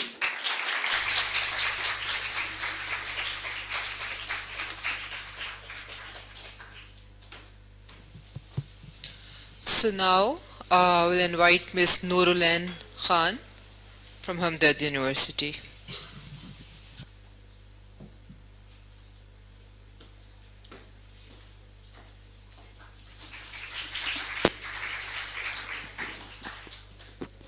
Assalamu alaikum. Good morning, everyone. Myself, 𝗟𝗏𝗪𝗏 Khan. Firstly, I want to introduce my team. Ma'am 𝗟𝗏𝗪𝗏, Wajiha Rauf, Raza Khan, Mohammad Arslan, and Maham Rehan. So, thank you for this incredible opportunity to present our research title, 𝗟𝗏𝗪𝗏, the dual action formula for bone density and brain functioning. So basically जो background है, हम लोग ये आजकल बहुत ज़्यादा common है, 2 major health concerns हैं जो कि osteoporosis elderly people में बहुत ज़्यादा देखा जाता है, और secondly age बढ़ने के साथ साथ जो है वो उनकी cognitive health जो है वो decline होना शुरू हो जाती है. So gaps in conventional treatments, basically हम जो है वो separately इन 2 चीज़ों को treat कर रहे होते हैं. तो हम लोगों ने एक ऐसा जो है वो product design करने का सोचा जो dual action perform करे for bone and brain functioning as well. So here is our product जो कि bone mineralization करवाता है और cognitive health को जो है वो better करता है. बेसिकली हमारे जो न्यूट्रिएंट्स हैं वो फोकस हमने किया है calcium, omega 3 fatty acids, vitamin B6 and proteins. So calcium absorption जो है सबसे पहली फर्स्टली जो है वो हम उसको इंटेक करते हैं, देन उसके बाद जो है इंटेक करने के बाद वो हमारी स्टमक में जाती है, जो कि स्टमक एसिड जो है वो कैल्शियम को एब्जॉर्बिंग आइन में जो है वो ब्रेक डाउन कर देता है. देन उसके बाद जो है मेन साइड जो है एब्जॉर्प्शन की वो है स्मॉल इंटेस्टाइन. स्मॉल इंटेस्टाइन में 2 तरीके से ट्रांसपोर्ट होता है, एक एक्टिव और दूसरा पैसिव. एक्टिव ट्रांसपोर्ट में जो है वो विटामिन डी डिपेंडेंट होता है, क्योंकि ये जो है वो अगर हम फॉर सपोज के लेस देन 500 mg कैल्शियम अगर हम एक मील में इंटेक कर रहे हैं तो उसकी एब्जॉर्प्शन के लिए एक्टिव ट्रांसपोर्ट की रिक्वायरमेंट होगी। देन अगर हम 500 mg से ज़्यादा इंटेक करते हैं तो हाई इंटेक की वजह से कैल्शियम की पैसिव ट्रांसपोर्ट होती है जो कि विटामिन डी इंडिपेंडेंट होता है। देन उसके बाद वो आपकी ब्लड स्ट्रीम में एब्जॉर्ब होकर उसकी यूटिलाइजेशन होती है मसल्स में, बोन्स में। नेक्स्ट इस कि कैल्शियम जो है वो हमारी बोन्स को स्ट्रॉन्ग करता है और हमारी बोन्स की हेल्थ को मेंटेन करता है। और कैल्शियम एक्सेसिव अमाउंट में अगर हमारी बॉडी में, हमारी बोन्स में स्टोर होता है तो वो हाइड्रोक्सी एपेटाइट के फॉर्म में स्टोर होता है। Then our second ingredient is omega 3 fatty acids जो कि कंटेन करता है EPA एंड DHA जो कि हमारे इन्फ्लेमेशन को रिड्यूस करता है और ऑस्टियोक्लास्ट की जो एक्टिविटी होती है उसको लो करता है। देन अगर हम इसको कंबाइनली कंज्यूम करते हैं तो ये कैल्शियम की एब्जॉर्प्शन को इम्प्रूव करता है और कैल्शियम लॉस को रिड्यूस करेगा और हमारा जो बॉडी का जो इन्वायरमेंट है वो लो इन्फ्लेमेटरी इन्वायरमेंट क्रिएट करेगा जो कि कैल्शियम की एब्जॉर्प्शन को जो है वो इन्हांस करेगा। Then our supporting minerals are magnesium, zinc and phosphorus. Here some study जो कि ये शो करती है कि हम अगर 70 mg पर डे नॉर्मली देखा गया है कि लोग कंज्यूम करते हैं, देन अगर लोअर देन 400 mg कंज्यूम किया जाता है कैल्शियम तो इसमें जो है वो लुम्बर स्पाइन का जो है वो डिफेक्ट्स आना शुरू हो जाते हैं।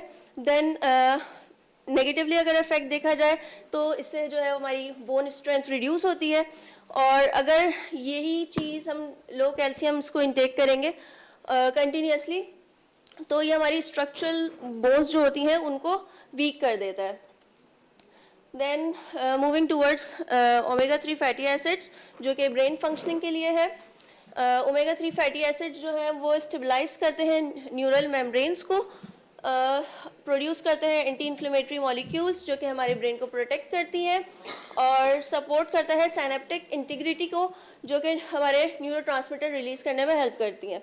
कैल्शियम का सिर्फ एक यही रोल नहीं होता कि वो हमारी बोन्स को स्ट्रॉन्ग करे, नर्व सिग्नलिंग और न्यूरोट्रांसमीटर रिलीज़ के लिए भी जो है वो कैल्शियम एक बहुत अहम रोल प्ले करता है इसमें। बाकी विटामिन B6 जो है वो हमारे न्यूरोट्रांसमीटर की सिंथेसिस करवाता है और हीमोसिस्टीन की रेगुलेशन करवाता है और प्रोटीन और अमाइनो एसिड जो है वो हमारी मूड की स्टेबिलिटी को जो है वो स्टेबल करते हैं। देन ओमेगा 3 का रोल क्या है? सबसे पहले ओमेगा 3 फैटी एसिड्स जो है वो जो प्रो इन्फ्लेमेटरी साइटोकाइंस होते हैं जो कि हमारे ट्रिप्टोफैन और क्या कहते हैं इसके सीरम को जो है वो लो कर देता है जो कि सेरोटोनिन प्रोड्यूस करता है और साथ में क्या करता है कि वो HPA एक्सिस को जो है वो एक्टिवेट करता है जो कि कॉर्टिकॉइड हार्मोन्स जो है वो रिलीज़ करता है। सो जब हम फैटी एसिड्स इंटेक करते हैं तो जो प्रो इन्फ्लेमेटरी साइटोकाइंस होते हैं इनकी प्रोडक्शन जो है वो रिड्यूस हो जाती है जिसकी वजह से हमारा ट्रिप्टोफैन सीरम लेवल जो होता है वो भी बेटर हो जाता है और HPA एक्सिस की जो एक्टिवेशन है वो भी रिड्यूस हो जाती है। सो इसकी वजह से क्या होता है कि हमारा स्ट्रेस, डिप्रेशन और जो मूड अप्स एंड डाउन्स होते हैं तो वो जो है वो बेहतर होना शुरू हो जाते हैं। और साथ साथ जो है जब ये इन्फ्लेमेटरी प्रो इन्फ्लेमेटरी साइटोकाइंस की प्रोडक्शन रिड्यूस होगी तो ये हमारे न्यूरोट्रांसमीटर मेटाबॉलिज्म को जो है वो ऑल्टर कर देता है और साथ साथ जो है वो जो हमारा न्यूरोट्रांसमीटर का mRNA होता है उसको भी ऑल्टर कर देता है। सो ये भी कुछ ओमेगा 3 फैटी एसिड की एब्जॉर्प्शन की कुछ डिटेल्स हैं ब्रेन फंक्शन और बोन हेल्थ के लिए। So here is our product 𝗜𝗏 जो कि एक इमर्जिंग ट्रेंड है न्यूट्रिशन बेस्ड थेरेप्यूटिक्स में। बेसिकली ये बेस करता है सीड्स और नट्स में। हम लोगों ने एक पाउडर फॉर्म किया है जिसमें हमारे सीड्स और नट्स इंक्लूड हैं, जिसमें हमने lotus seeds, Poppy seeds, sesame seeds, almonds और वॉलनट्स वगैरह लिए हैं। इसका हमने एक फार्मूला बनाया है जो कि हम प्रेफर करते हैं कि मिल्क और योगर्ट के साथ आप इसको कंज्यूम करें, जो कि कैल्शियम के जिसके साथ कैल्शियम जो है वो डेयरी बाइंड होगा तो इसकी जो है वो एब्जॉर्प्शन इंक्रीज हो जाएगी। अदरवाइज जो है वो आप इसको वाटर के साथ भी इंटेक कर सकते हैं। कुछ चैलेंजेस और कंसिडरेशंस ये है कि डेयरी कंट्रोवर्सी है कि कुछ ऑब्जर्वेशनल स्टडीज़ हैं जो ये कहती हैं कि सिर्फ डेयरी का इंटेक ही जो है वो ज़रूरी नहीं होता कि आपकी बोन्स को स्ट्रॉन्ग करे, उसके साथ अदर जो फैक्टर्स हैं वो भी इन्वॉल्व होता है। सो इसके लिए हमें मज़ीद एम्पिरिकल डेटा की नीड है। कंक्लूजन ये है कि अभी ऑसिलेक्सा जो है वो एक You have completed 8 minutes. Just 2 minutes remaining. ऑसिलेक्सा जो है वो एक प्रॉमिसिंग कैम्प बेस्ड इंटरवेंशन है जो कि टारगेट करती है बोन हेल्थ और ब्रेन हेल्थ को, और इसके लिए हमें फर्दर जो है वो क्लिनिकल ट्रायल्स की जो है वो ज़रूरत है, क्योंकि ये अभी हमारा अंडरगोइंग प्रोसेस है, चल रहा है अभी हमारा इस पे काम। सो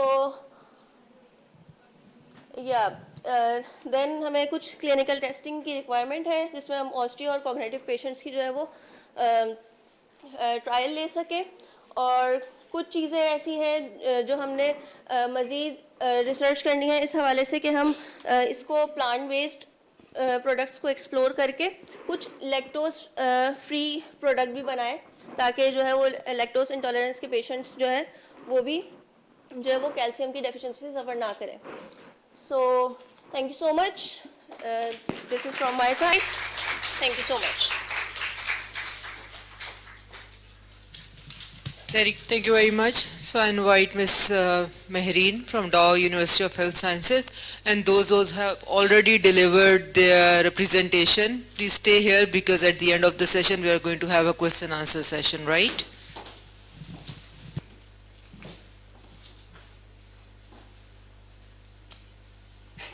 Miss Mehreen. Assalamu alaikum.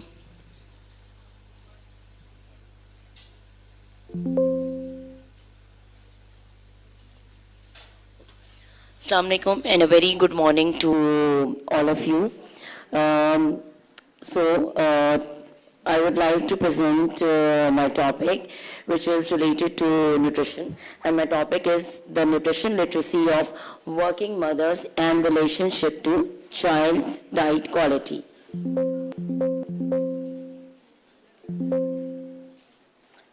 So, as we all know that malnutrition is considered as the major leading cause of childhood mortality worldwide, including Pakistan.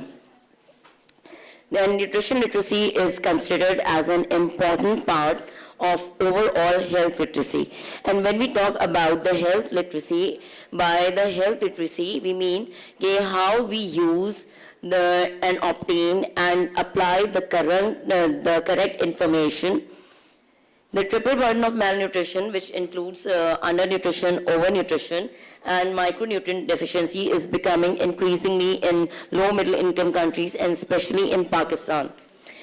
Developing healthy eating pattern and food preferences in early childhood may help establish future healthy diets, and according to UNICEF, 8 out of 10 children in Pakistan did not eat right type of food, and it's because of the nutrition literacy, we can say. So the objective of this study is to assess the association between nutrition literacy and of working mothers with their socio-demographic and children's BMI. So this was an analytical cross-sectional study. Study design was daycare centers affiliated with public sector, educational institutes and private daycare centers of Karachi.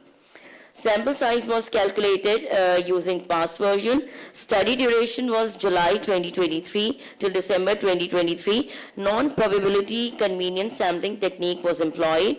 The study population include the working mother of preschool age children 3 to 5 years of age and with at least 30 hours working hours per week. per week. Nutrition literacy assessment instrument of parents was used to assess the nutrition literacy of working mothers. Basically, this nutrition literacy assessment tool was validated by Dr. 𝗜𝗓𝗏𝗏𝗏, and we took permission by using into our study. So this is the first table which show the frequency distribution. So it shows the participant characteristics, and as we all see that most of the study participants were male children, and the data we collected was most from private daycare centers. So the table shows the participant mean nutrition scores. So in this questionnaire, we calculate the nutrition scores, and we categorize into 3 categories. The first category is less than or equal to 28, which is likelihood of poor nutrition status, 29 to 38, which shows the possibility of poor nutrition, and greater than or equal to shows the likelihood of good nutrition. And as you see, only 2.8% of the study participants will fall into the category of good nutrition status. Table 3 shows the nutrition literacy score according to participant demographic characteristics. In this table, we employed the independent sample t-test, and according to the results, the nutrition literacy score was slightly significant against the household income and the children BMI status. Rest of the factors, they didn't show any significant results. The table 4 shows the participant characteristics according to nutrition literacy status. In this test, we find out the mean scores, and we applied the chi-square test, and we didn't found any statistical difference among the participant characteristics according to their nutrition literacy status, and this is because possibility of the lower observed value count. Strengths and limitations of the study. Various studies were conducted on mother nutrition literacy in various countries, but no research had been carried out in Pakistan. This study provides important insight regarding the area of nutrition literacy, and we use a validated questionnaire. Working mother with lower education backgrounds and limited income which cannot afford daycare services, this might be the you can say the limitation of the study, because the results may not be generalizable.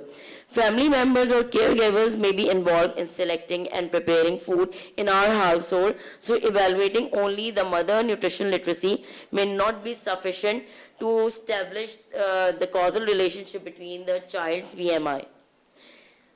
So the conclusion is there is a need to develop nutrition literacy awareness program for working mothers in order to improve the overall nutritional status of the children, and program for basic nutrition education can be designed and implemented to improve nutrition literacy and behavior of people.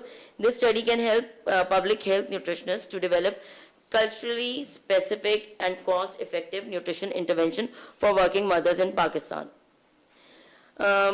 And the finding of this, and as per the finding of this study, we recommend that we can also include the additional anthropometric measurements, including mid-upper arm circumference, to enhance the reliability of this instrument. Collect data from low-income groups, for example, working mothers which work as maid and factory worker with limited formal education and financial resources. Mixed method research designed for comprehensive finding in future can be used. Develop and implement evidence-based health promotion interventions, and design basic nutrition education program and workplace education initiative to improve nutrition literacy and dietary behaviors. Thank you so much.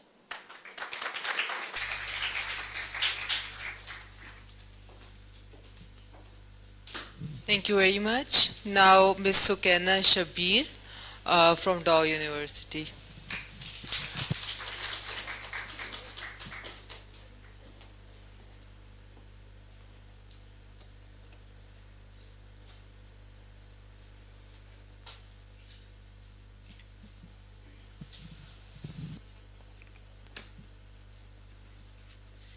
Bismillahirrahmanirrahim.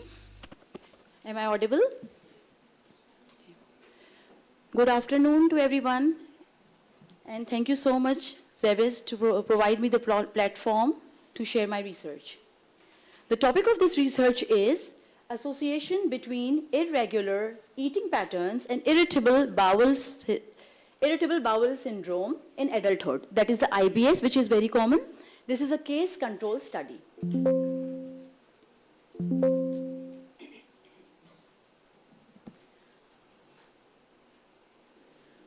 Okay, when we talk about the IBS, it's highly prevalent functional gastrointestinal disorder, which is characterized by symptoms including abdominal pain and changes in the bowel patterns, whether the person is suffering from constipation, diarrhea, or maybe mixed, and the presence without any presence of any other gastric diseases.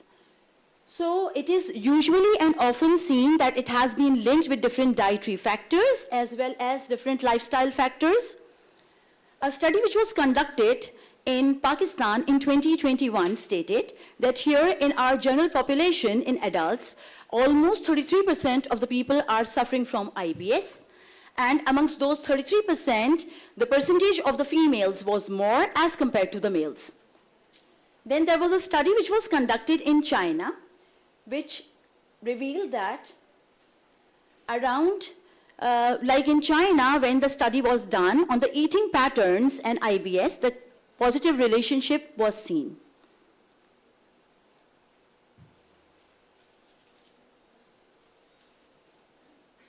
Okay, the objective of this study was mainly to check whether there is any correlation between the IBS and eating patterns, irregular eating patterns, especially in Pakistan.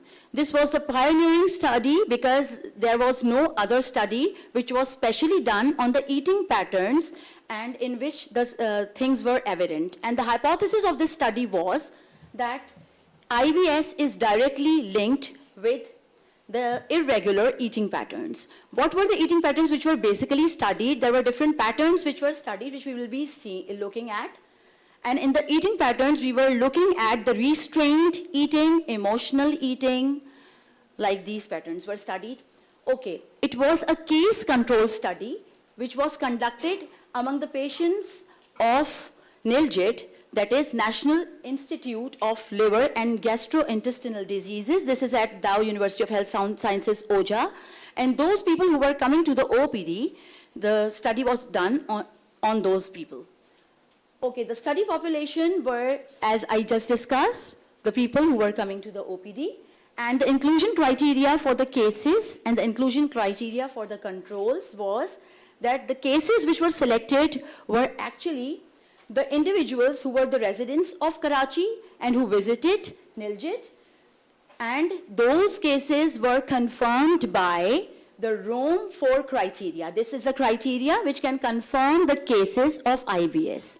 This is an international criteria which is recognized worldwide. Okay, and the inclusion for the control was that these were also the residents of Karachi, adult population, and they were matched with the cases by the age and the gender. The exclusion criteria for this case control study was that in the last 5 years, people who had been diagnosed with some sort of malignancy, they were excluded except for the squamous cell carcinoma or the basal cell carcinoma of the skin. Then people who had other alarming symptoms that were not linked with the IBS, such as the fever, anemia, weight loss, gastrointestinal bleeding, or the abdominal mass. Finally, those people who were alcoholics or who were on some of the drugs, they were also excluded. Now, the assessment of IBS, as we just discussed, was done by the Rome 4 diagnostic criteria. Assessment of the eating style was done by the questionnaire, which was worldwide recognized. This is the Dutch Eating Behavior Questionnaire, DEBQ. This is an international tool, and it tests the emotional, restrained, and the external eating behaviors. Then the sampling method, this case control study was done with the non-probability consecutive sampling. The study duration lasted for 12 months, and IRB was taken from the University of Health Sciences for this study. The sample size was calculated on the OpenEpi online software using a pre-reported odds ratio of association between the IBS and the score of eating style as 3.75 at the 95% confidence level and 80% power for the test. The sample size was actually 116, that is 58 cases and 58 controls, but it was increased to 128 due to the difference between the average age of the cases and the controls.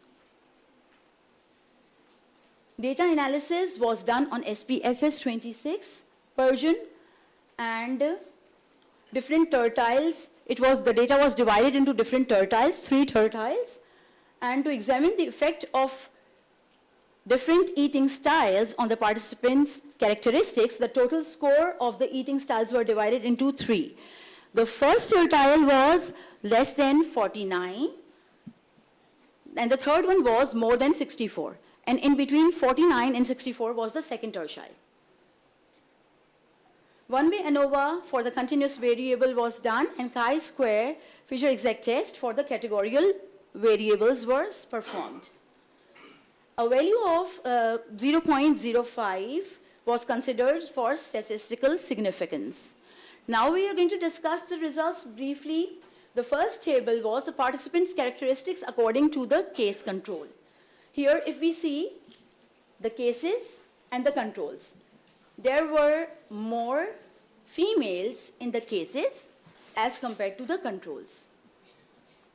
Okay. Secondly, the thing which we will be discussing is the education status. If we look at the controls, they were, most of them, 71.9% were highly educated. They either went to the college or the university. While if we looked at the cases, almost 60.9% had no schooling or elementary school in cases. Okay. Then, if we talk about the employment status, in the control group, if we see, most of the people were employed. 65.6% were employed. Okay, then if we talk about the income group, less than 50,000 income was seen in basically the cases.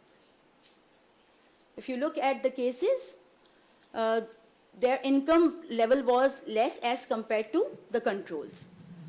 Okay. Now the DEBQ 2 group. minutes remaining. Okay.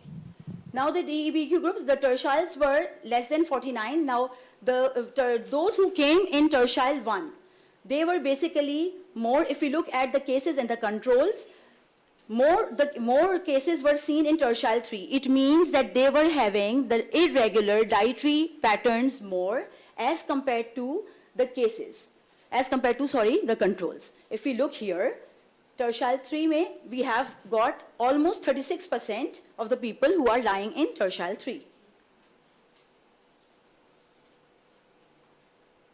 Okay. Now this is the second table. This is going to show us regarding different tertiles. And here, if we look at the IBS group and non-IBS group, those who were having the irritable bowel syndrome and those who were not having the irritable bowel syndrome, you can see here the thing which we just discussed, that in tertile 3, we were having more IBS cases as compared to controls. Now, this was the question which was asked for the confirmation of the IBS. Now, these were few questions which were asked. And most of the people who were suffering from IBS, they were having 2 to 3 times a week or even more than that abdominal pain. Okay. Now, these are a few more questions which confirmed the IBS. The strength and the limitation of the study. The strength of this study was that the questionnaires which were used, the measurement tool, they were all validated. They are already pre-tested and validated. And the data collectors were well trained for this study. But one of the limitation is that the height and the weight of the participants were self-reported. Time is over now. Okay. Just wrap up. Okay, thank you. Just we would like to have something like that. Conclusion is that here in Pakistani population, emotional eating and restrained eating, all these behavioral eating patterns, they are directly linked with IBS. So we need to control all those things on all the platforms, including the social media and other print platform also, that we should know that whenever we are eating, we should eat mindfully. We should have the mindful eating. Thank you so much.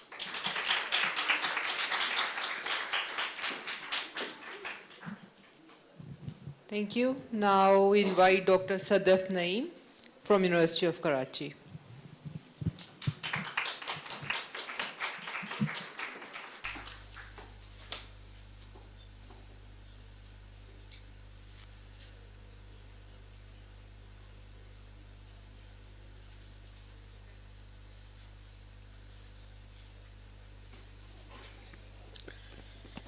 Okay, as you all know that the process of drug discovery, it is a very lengthy process and it may take approximately 15 to 20 years to bring one drug into the market.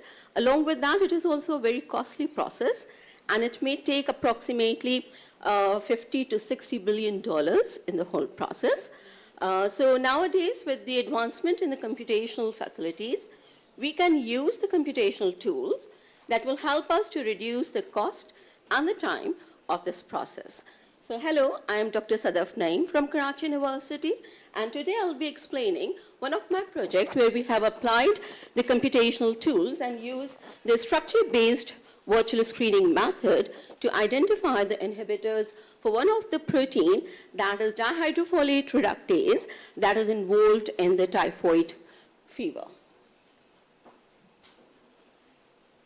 So you all know that typhoid, that is one of the very common infectious disease there. And over here in Pakistan particularly, and in general the Asian countries, due to the excessive and the misuse of antibiotics, it will cause the drug-resistant strains for it.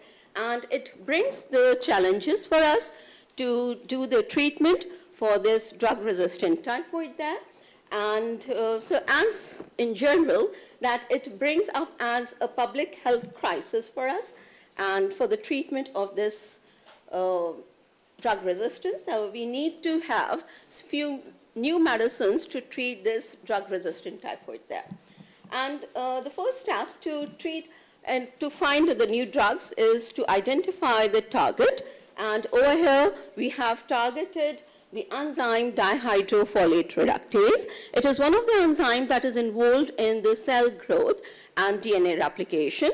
So the thought is that if we inhibit this dihydrofolate reductase, we can inhibit the synthesis of thymidylate and purine synthesis, and in this way we can have or restrict the DNA replication of the typhoid bacteria. So although there are a couple of inhibitors and the drugs already there in the market, but as I told you that due to the resistance in that available drugs, we need to look for some new medications. So the major aim of the project is to find the novel compounds which can have the antibacterial activity, and that could be used to treat the typhoid, particularly using the structure-based virtual screening approach. And by using this approach, we can identify the binding mode of the compounds within the active site of the dihydrofolate reductase, and in this we can predict their affinity and activity against the target enzyme. So to perform the structure-based screening, we particularly need the 3D structure of the target protein, and this 3D structure, it can come from the experimental methods, or if it is not available, then we can even predict the 3D structure of the protein by using various computational tools. And then once we have the structure of the protein, then we can perform the molecular docking, and where we can find the binding mode of the compounds within the active site of the protein there. So for this type phi, we didn't find any experimental 3D structure of dihydrofolate reductase. So for that purpose, at first we have predicted the structure by using a modular software. And for that purpose, we have used a sequence of dihydrofolate reductase from the 𝗖𝗙 with the accession number AGK65722.1 from the NCBI database. Then the predicted structure, it was refined and validated by using a couple of other software like Galaxy Refine, SAVE, and ProSolve to ensure the structural accuracy of the predicted structure. Another important point, as we try to bind the structure of the new drug molecule into the active site of the protein, so we should have the identification of the active site of the protein, and again this part has been done through CAST-P tool, and it was further validated through NCBI conserved domain database. So if we know this structure through the experiments, then we may know the active site of the protein, but as we are predicting the structure, so we need to predict the binding site as well. And the part of the project which I'm presenting over here, we have used a subset of the zinc database, and that is the zinc now, and which consists of approximately 20,000 molecules which have been screened against this dihydrofolate reductase enzyme. And at first we have applied the Lipinski rule of 5 to filter out the compounds, and we left with nearly 17,400 compounds after the application of this filter. And then after the preparation of the protein molecule, the preparation of the ligand molecules in the database, then we have performed the molecular docking, and there are a couple of different docking softwares which are available, but over here for this particular project I have used this MolGrow virtual docker software to perform the docking. And it generated 5 different poses, which are the 5 different orientations of the conformation of the docked molecule within the active site of the protein. And once the docking has been performed, then we analyze the docking results based upon the docking score, and that is a binding energy. Along with that, we also have checked the interaction of the docked molecule within the active site of the protein. So in the results, at first on the left side, it is the predicted structure of the dihydrofolate reductase from the 𝗖𝗙. On the right side, it represents the results for the active site prediction, and we got the amino acids which are there in the active site of this protein, and then performed the docking. And for that purpose, we have screened the zinc now database. And what these molecular docking methods will do, they predict the binding orientation of the drug candidates within the active site of the protein to form this stable complex, which help us to predict the affinity and the activity of these small molecules against the target protein. And these docking methods, they use the energy-based scoring function to identify the most favorable conformation, and that is the energetically most favorable conformation within the active site of the protein. So the hypothesis of docking method is that the low energy scores, they indicates the favorable protein-ligand interactions. So the task of this project and the docking studies is to look for the protein-ligand complexes with lowest potential energy. But over here, we don't only focused on the binding energies, but along with that, we also looked into the interactions which are involved in between the ligand and the amino acids in the active site. So there are a couple of shortlisted compounds, the top hits with the lowest energy, and along with that, we also analyzed the interaction and found that most of the compounds, they form the interactions, hydrogen bond interactions with arginine 52 and arginine 57. 2 minutes remaining. Okay. So these two are the important amino acids for the binding of the ligand into the protein site. Over here, just representing the binding in the active site. Further details, the interaction where it will be forming the hydrogen bonds with arginine 57 and arginine 52. So this is one of the top hit compound there with ID 4244696 that come up with the lowest energy there. Couple of more compounds with the energies and the binding mode within the active site of the protein. So we can say that the results of these talking studies, they are helpful in identifying the novel compounds, which could be the inhibitor of dihydrofolate reductase, which could be helpful for the treatment of drug-resistant typhoid there. And as I told you before, that this method, by using the computational tools, it may be helpful in reducing the cost and the time, and we can, by analyzing the computational studies, can shortlist the compounds which can only be tested in the lab. This is one of the approach, but within this method, then I have also used another computational approach, which are the ligand-based methods, and then the common compounds which we get from both the two methods, they will then going to be tested in the lab for their activity. Thank you. Thank you. Now, Professor Dr. Asma Naeem, University of Karachi.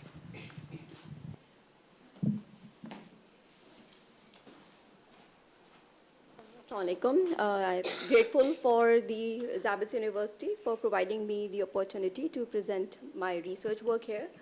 And I'm thankful to Dr. Sadaf for setting the stage, which will help me to further explain the findings of our result. The project is basically a collaboration with the biophysics lab of Dr. Sadaf Naeem. In my study presented here today, we have used the in silico approach in order to identify some novel drugs which could be used against multi-drug resistant Pseudomonas aeruginosa organism. And here we have used the already FDA approved drug database to screen for a new target drug. Pseudomonas aeruginosa is a potential pathogenic organism which is associated with nosocomial infections and has various intrinsic and extrinsic methods of drug resistance, and it is associated with increasing cases of nosocomial infections, the hospital-acquired infections, which become problematic for treatment. The pathogen has an array of virulence factors which contribute towards the disease progress and pathogenesis. It has a lipopolysaccharide, type 4 pili, type 3 secretion system, and along with that, it produces a number of enzymes and toxins which damage the host cell. Now, among these virulence factors, the pyacyanin production, or colored pigment, is very important in the disease process. So we have basically targeted one of the enzymes involved in pyacyanin production and screen for the activity of approved drugs against those compounds. So we have used the drug repurposing approach, a very recent method where the time and the money which is utilized in the development of new drugs is bypassed, because already approved drugs are repurposed for another purpose. So in silico virtual screening method was used. Dr. Sadaf has already highlighted the significance. The drug bank database was used to screen the FDA approved drugs listed there, and a particular enzyme of pyacyanin biosynthetic protein, PHZD, which is a phosphoglycerate deaminase enzyme, was targeted for the screening purpose. Now, this is the structure of the enzyme. It's helices and beta sheets and the active sites. So the main objective was to find out drugs which could be effective in inhibiting the growth of the organism and which could suppress the expression of pyacyanin. Currently, due to emergence of multi-drug resistance, we are focusing towards the antivirulence factors as well, or compounds, which would suppress the virulence factors but not kill the organism. So there will be no stress on the organism to mutate or adapt to the drug. So initially, the in silico screening methods were used. And the drugs which were identified were then brought to the lab and tested against the pathogenic organism. So basically, in my lab, in Department of Microbiology, we performed the in vitro analysis. The in silico approach was mainly done in the biophysics lab of Dr. Sadaf Naeem. So initially, we tested the directory of the drug database, and 3 top hit drugs were selected. And during the selection of the drug, another criteria was kept in mind, that the drug should be economical, it should be cheap, and it should have minimum side effects towards the host.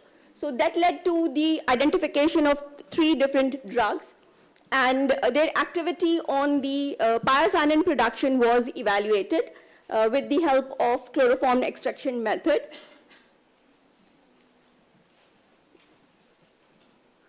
So tafloxone was used, streptomycin, which is established antibiotic, but it is mainly used against Mycobacterium tuberculosis. So its activity against Pseudomonas was also evaluated.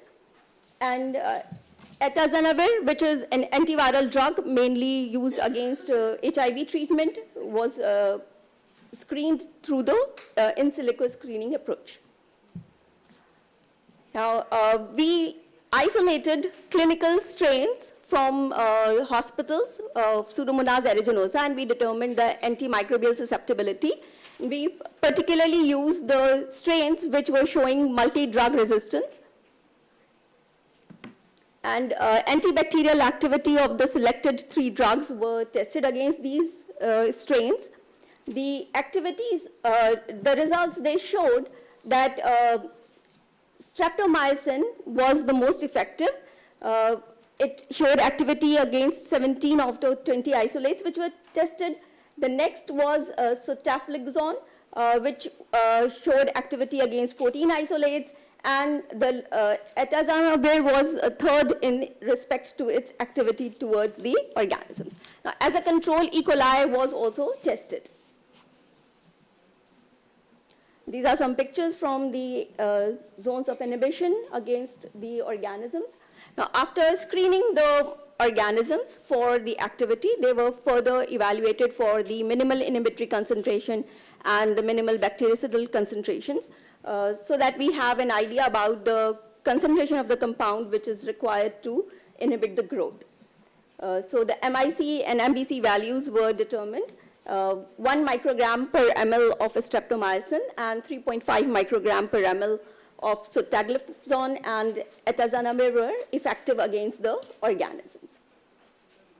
Then antivirulence potential was estimated by determining the reduction in pyocyanin production in response to these drugs, and we found a significant reduction in pyocyanin production against all the 3 drugs.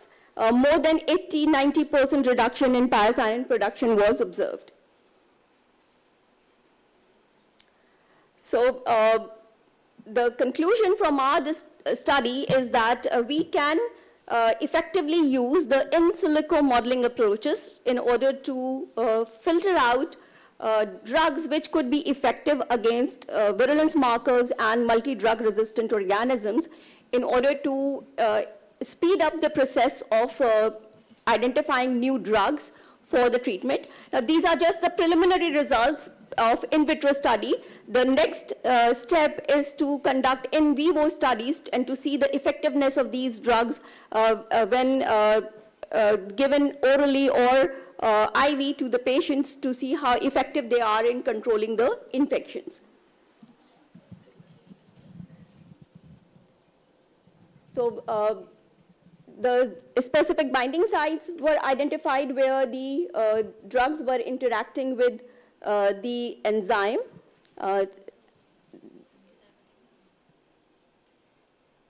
So we are looking forward to perform some more optimization studies and in vivo analysis to confirm the effectiveness of these drugs in vivo or for patient use. Okay, thank you very much. Thank you. Now, Ms. 𝗟𝗶𝗳𝗲𝗿𝗲 from Karachi University.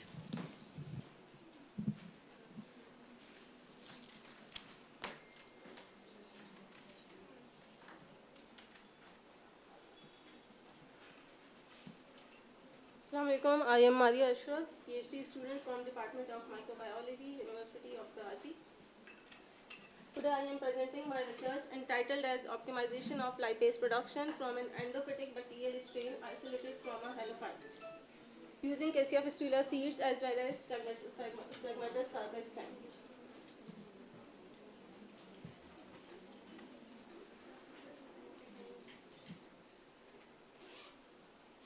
What are endophytes? Endophytes are those microorganisms that reside and inhabit internal plant tissues without creating any damage. They are involved in stimulation of plant growth. They protect plant from plant pathogens. They degrade the plant cell wall by producing pectinases, salinases, and these enzymes help them to resist and escape the host immune system.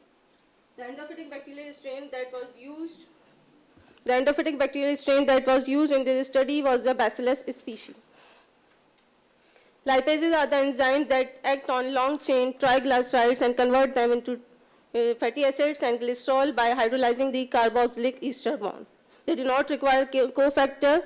They work on a broad range of temperature and pH, and they possess a wide range of substrate specificities. 𝗜liche fistula is an ornamental local Asian plant. It has been used as conventional medicine for many years. It has antibacterial, antifungal, and antioxidant activities. This plant produced huge number of pods that contain brown-colored seeds that were used as a substrate of lipase production. 𝗟𝗏𝗳𝗲𝗏𝗏 stem of 𝗟𝗏𝗳𝗏𝗏 was used as a matrix for immobilization. It is a helophytic plant, and as it is easily available and is of low cost. It has a hollow woody cylindrical structure that provides the surface area for the attachment of microbial cells, and its lignin content also supports the immobilization. The objectives of this study was the optimization of lipase production using a statistical design and the analysis of the lipase production in the presence of immobilized cell and the analysis of the matrix having immobilized culture and the analysis of the substrate for the structural changes. 𝗜liche fistula seeds were collected locally and grounded up to a 300 micrometer size and saved and used for lipase production. Effect of different factors were studied on lipase production, as this was a preliminary study, and using these results, the lipase statistical optimization of lipase production was carried out using Plackett-Berman design and Box-Menken design. These are the factors and the levels that were used by PBD, and these are the 12 experiments that were suggested by the PBD that were executed as given, and the lipase titer was analyzed by using the cell-free culture supernatant. The lipase titer was incorporated into the design and assessed statistically. The three factors were found significant: substrate concentration, inoculum size, and incubation period. The R-square value of the model was found 90.66, indicating the significance of the model. Three factors were found significant: incubation period, inoculum size, and substrate concentration, and that had the p-value less than 0.05. The significant factors were further optimized by BBD, and these are the factors and levels used by the design. These are the experiments that were suggested by the design and executed as given, and the lipase titer was analyzed. All the factors were found significant, along with the interaction of the inoculum size and substrate concentration. These are the contour plots that are showing the effect of factors interaction. Inoculum size and the substrate concentration were positively correlated, as the increase in both the factors could lead to a huge production. Same the case with the figure B and C. A response optimization experiment was suggested by the design with the most suitable levels of the variables, that is inoculum size 10%, substrate concentration 1.5%, and incubation time 48 hours. The predicted value of the lipase titer was 62.16, and after executing the experiment, we found 52.35 units of lipase. After the successful optimization, we mobilized on the 𝗟𝗏𝗳𝗲𝗏𝗏 stem, and the lipase production was carried out by using the matrix from first cycle till sixth cycle, and the matrix was analyzed for the changes, and the substrate was also analyzed for the structural changes. These are the results of the lipase production that were conducted with the immobilized cells as well as the free cells. The cells were immobilized on the native matrix as well as alkali treated matrix. The lipase production was higher in the presence of immobilized cell as compared to free cell, and it was found up to sixth cycle. Initially, the lipase titer was higher in the presence of native matrix that was shifted later to the treated matrix. It may be due to the level effect of NaOH could increase the hydrophobicity of the matrix that result in the increased level of lipase. These are the scanning electron micrographs of the matrix. First is the native matrix that has a smooth and smooth structure with compact fibers. Second one is treated matrix that showed the disrupted structure with pores. Figure C and D showing the immobilization of culture on the matrix. These are the micrographs from the matrix after first cycle and after sixth cycle. E and F showing the matrix from after the first cycle, and G and H showing the matrix after the sixth cycle, showing the presence of microbial cell. And these micrographs are evidently prove the previous results. These are the micrographs of substrate. First one is the native substrate, that is pre-fermented substrate, showed the granular structure, while the remaining one are the post-fermented substrate in the presence of free cells as well as immobilized cell. Here it is showing that some adhesive compound is releasing out of the substrate, and that gel the granules together. Presumably it is an oily material that has been extracted out from the substrate.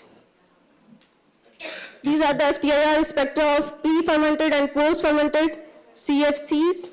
Most of the spectra was similar of both the seeds, except the peak at 964 and 1296 that were absent in the post-fermented seeds, indicating the utilization of triglycerides by the microbial cells.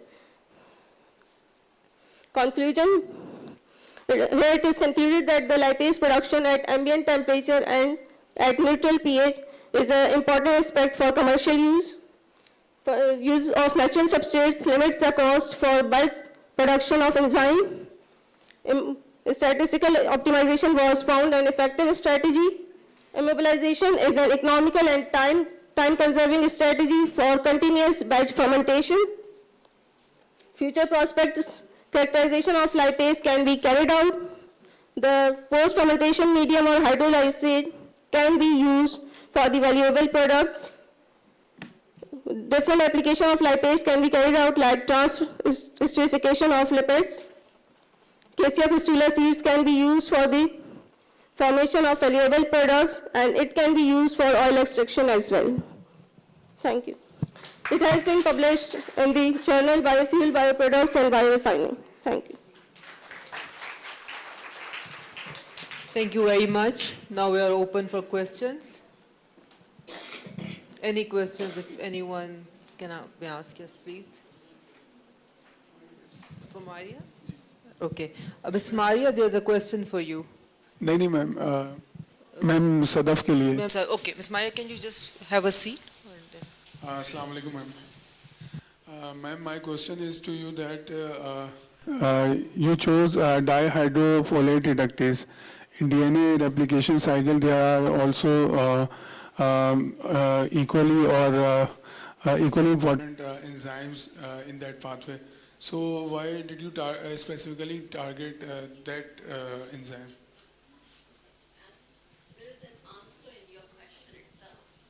There is an answer in your question itself. So the existing antibiotics which are there, for which we have the resistance, they are targeting different enzymes involved in the DNA replication, like topoisomerase, for example, ciprofloxacin, which is the major drug used for the typhoid treatment. So that is the main purpose for us. We want to target a different enzyme which not have been studied yet for the treatment of typhoid. So we get some novelty there. Yeah.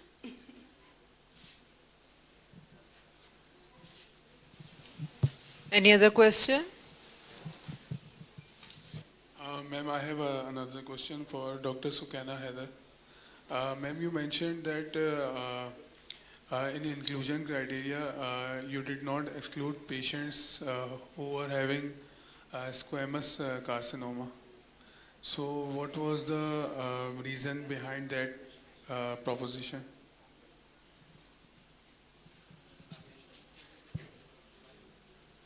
The main reason behind that was that it doesn't have any direct relationship with the IBS.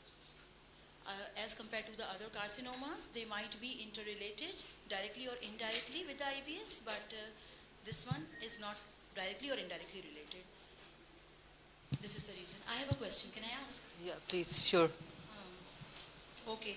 My question is for LiveGreen and the other product, that is the other nutraceutical product. Was the product tested in vitro? Maybe I missed it. Maybe the answer was there in the presentation. But this is the accumulation of different nutraceuticals. We are going to combine different products, right? We are combining different things. So were the studies conducted on humans before bringing it in the market, the product? So the question is for Mr. Mohammad Arsalan and Ms. Nurulan from Hamdard University.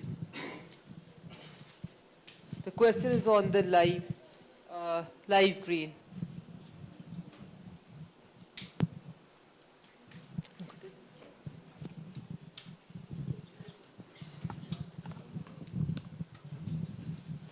Ma'am, basically for the LiveGreen,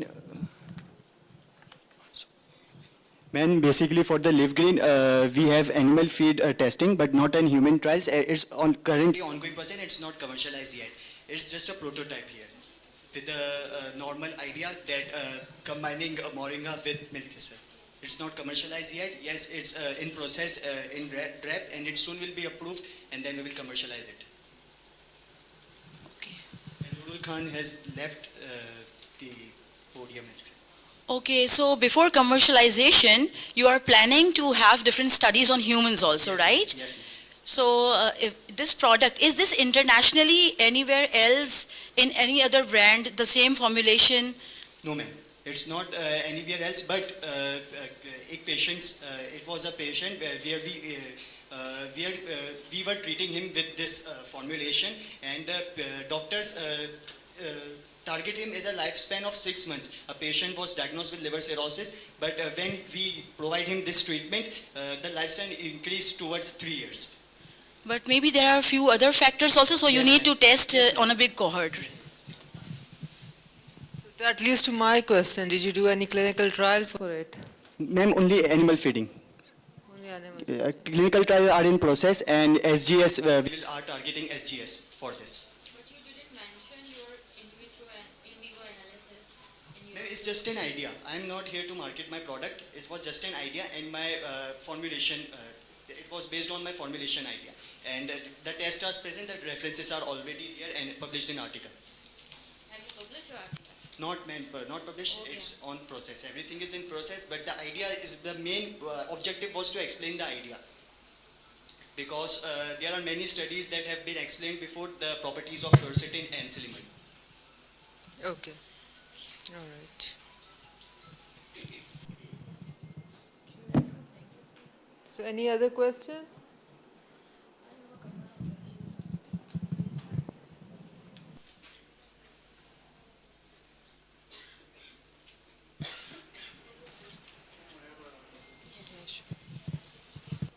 Assalamu alaikum.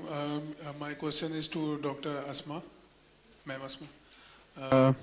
Assalamu alaikum. Ma'am, my question is that what do you feel about in silico repurposing? Why does it matter so much in today's era or in last 10 years? What significance has it got in our society when we talk about our society? Thank you very much for your question. Basically, the in silico approaches, they minimize our experimental time period. If we are using only the experimental approach, we have to test thousands of compounds in vitro without knowing, blankly, without knowing that whether they will be interacting with our target compound or molecule or not. So in silico approaches help us with an idea that what could be the possible interaction of the compounds with our target protein or an enzyme. So it shortlets the drugs or the chemicals which we are going to test in the lab. So it saves time, it saves money, and it's a more effective approach as compared to only the experimental one. It's a more high throughput approach.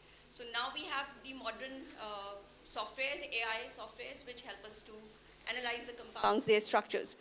With the help, obviously, we first perform the lab work where the 3D structures, crystallographs of the proteins or molecules, they are evaluated, but then we can play with the bondings and the affinities and energies, which help us to predict a better interaction. So it shortens the time of research. Okay, I hope.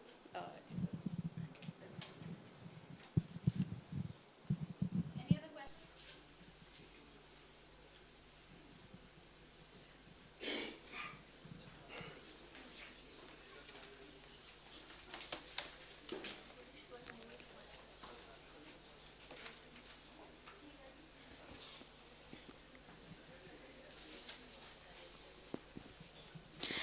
Thank you so much to our esteemed moderators and all the speakers who came in today. This was an amazing session, and please give a round of applause to our moderators and all the speakers. So we have some gift hampers for all of our oral speakers, and those are sponsored by Young's Private Limited, Ahmed Foods, Suhaira International, Standard Bureau, AM International, Pie in the Sky, Shahi Foods, Perfecto, and last, 𝗟𝗏𝗬𝗑𝗿𝗏𝗀 Private Limited. A huge round of applause for all of our sponsors, please. We are very thankful to your contributions to this conference. We do have some of our sponsors in the crowd, in the room here with us today. So first of all, I would like to call Ms. Sadia from Shahi Foods on stage. A huge round of applause.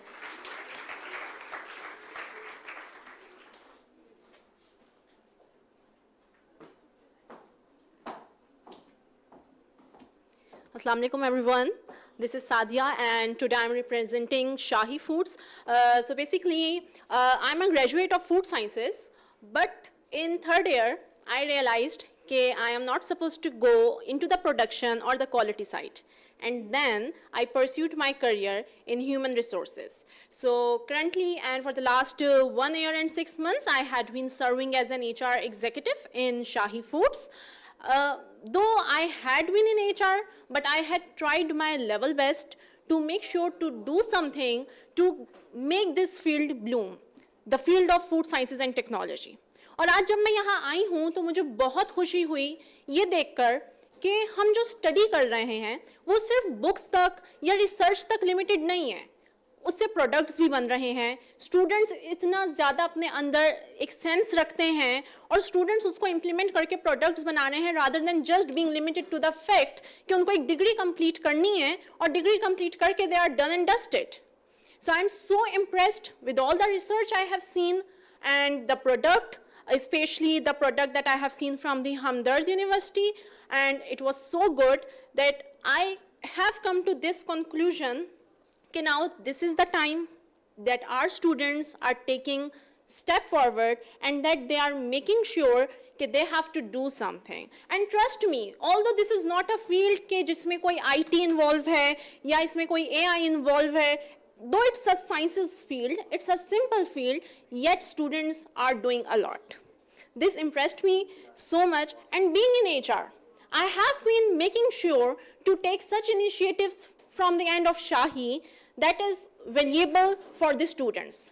I would like to mention that Shahi Foods had been arranging internships for the students of food sciences and technology, giving them the opportunity to work on the production side, quality side, R&D, so that the students can get the real world insights rather than being limited to the books.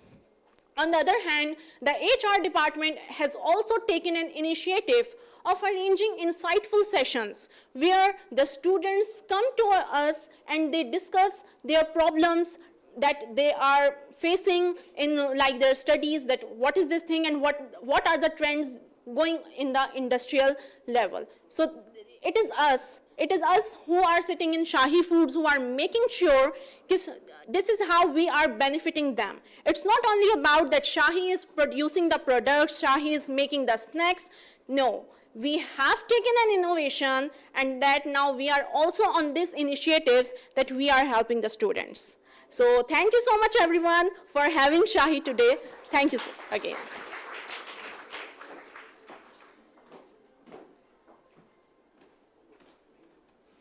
Thank you, ma'am. We are very grateful for your presence here today. Now, we also have Mr. Arqam from 𝗟𝗏𝗬𝗓𝗏𝗂𝗏 Private Limited. So please welcome him on stage in a huge round of applause.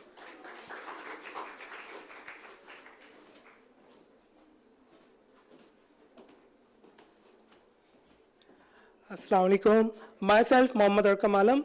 I am a food technologist, and currently I am working as a production executive in FEV Foods, which is also known as 𝗟𝗏𝗬𝗓𝗏𝗂𝗏. First of all, I would like to congratulate all of you on the successful event, and secondly, thank you for inviting our team. As a sponsor, we are excited to support the students of food science at SZABIST University. We are also looking forward to collaborating and build a good and strong relationship between industry and academia. Thank you for having me.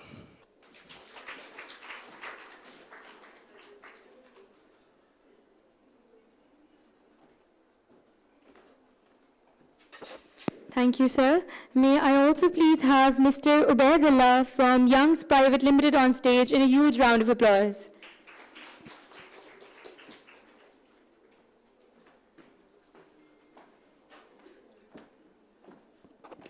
Assalamu alaikum everyone. Basically, मैं food technologist हूँ by profession, और I'm working with Young's almost 8 years plus. Thank you for inviting us. मैं congratulate करना चाहूँगा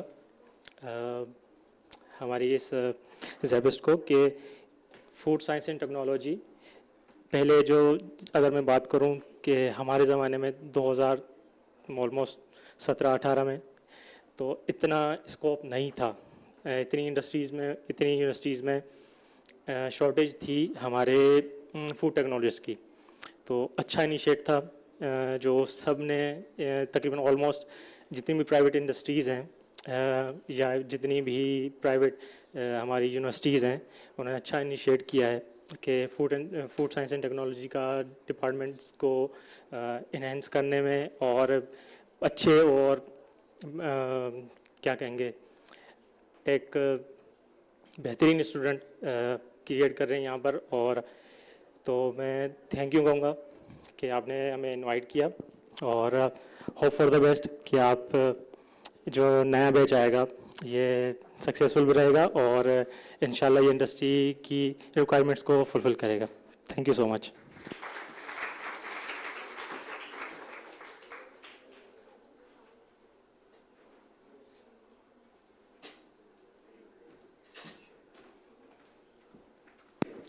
Thank you, sir.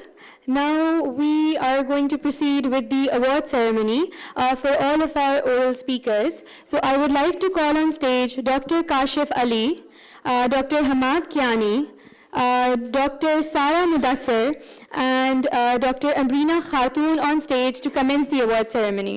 Please welcome them on stage on a huge round of applause. May I also have Mr. Ubaidullah on stage to present the awards to all of our oral speakers. Please welcome them in a huge round of applause.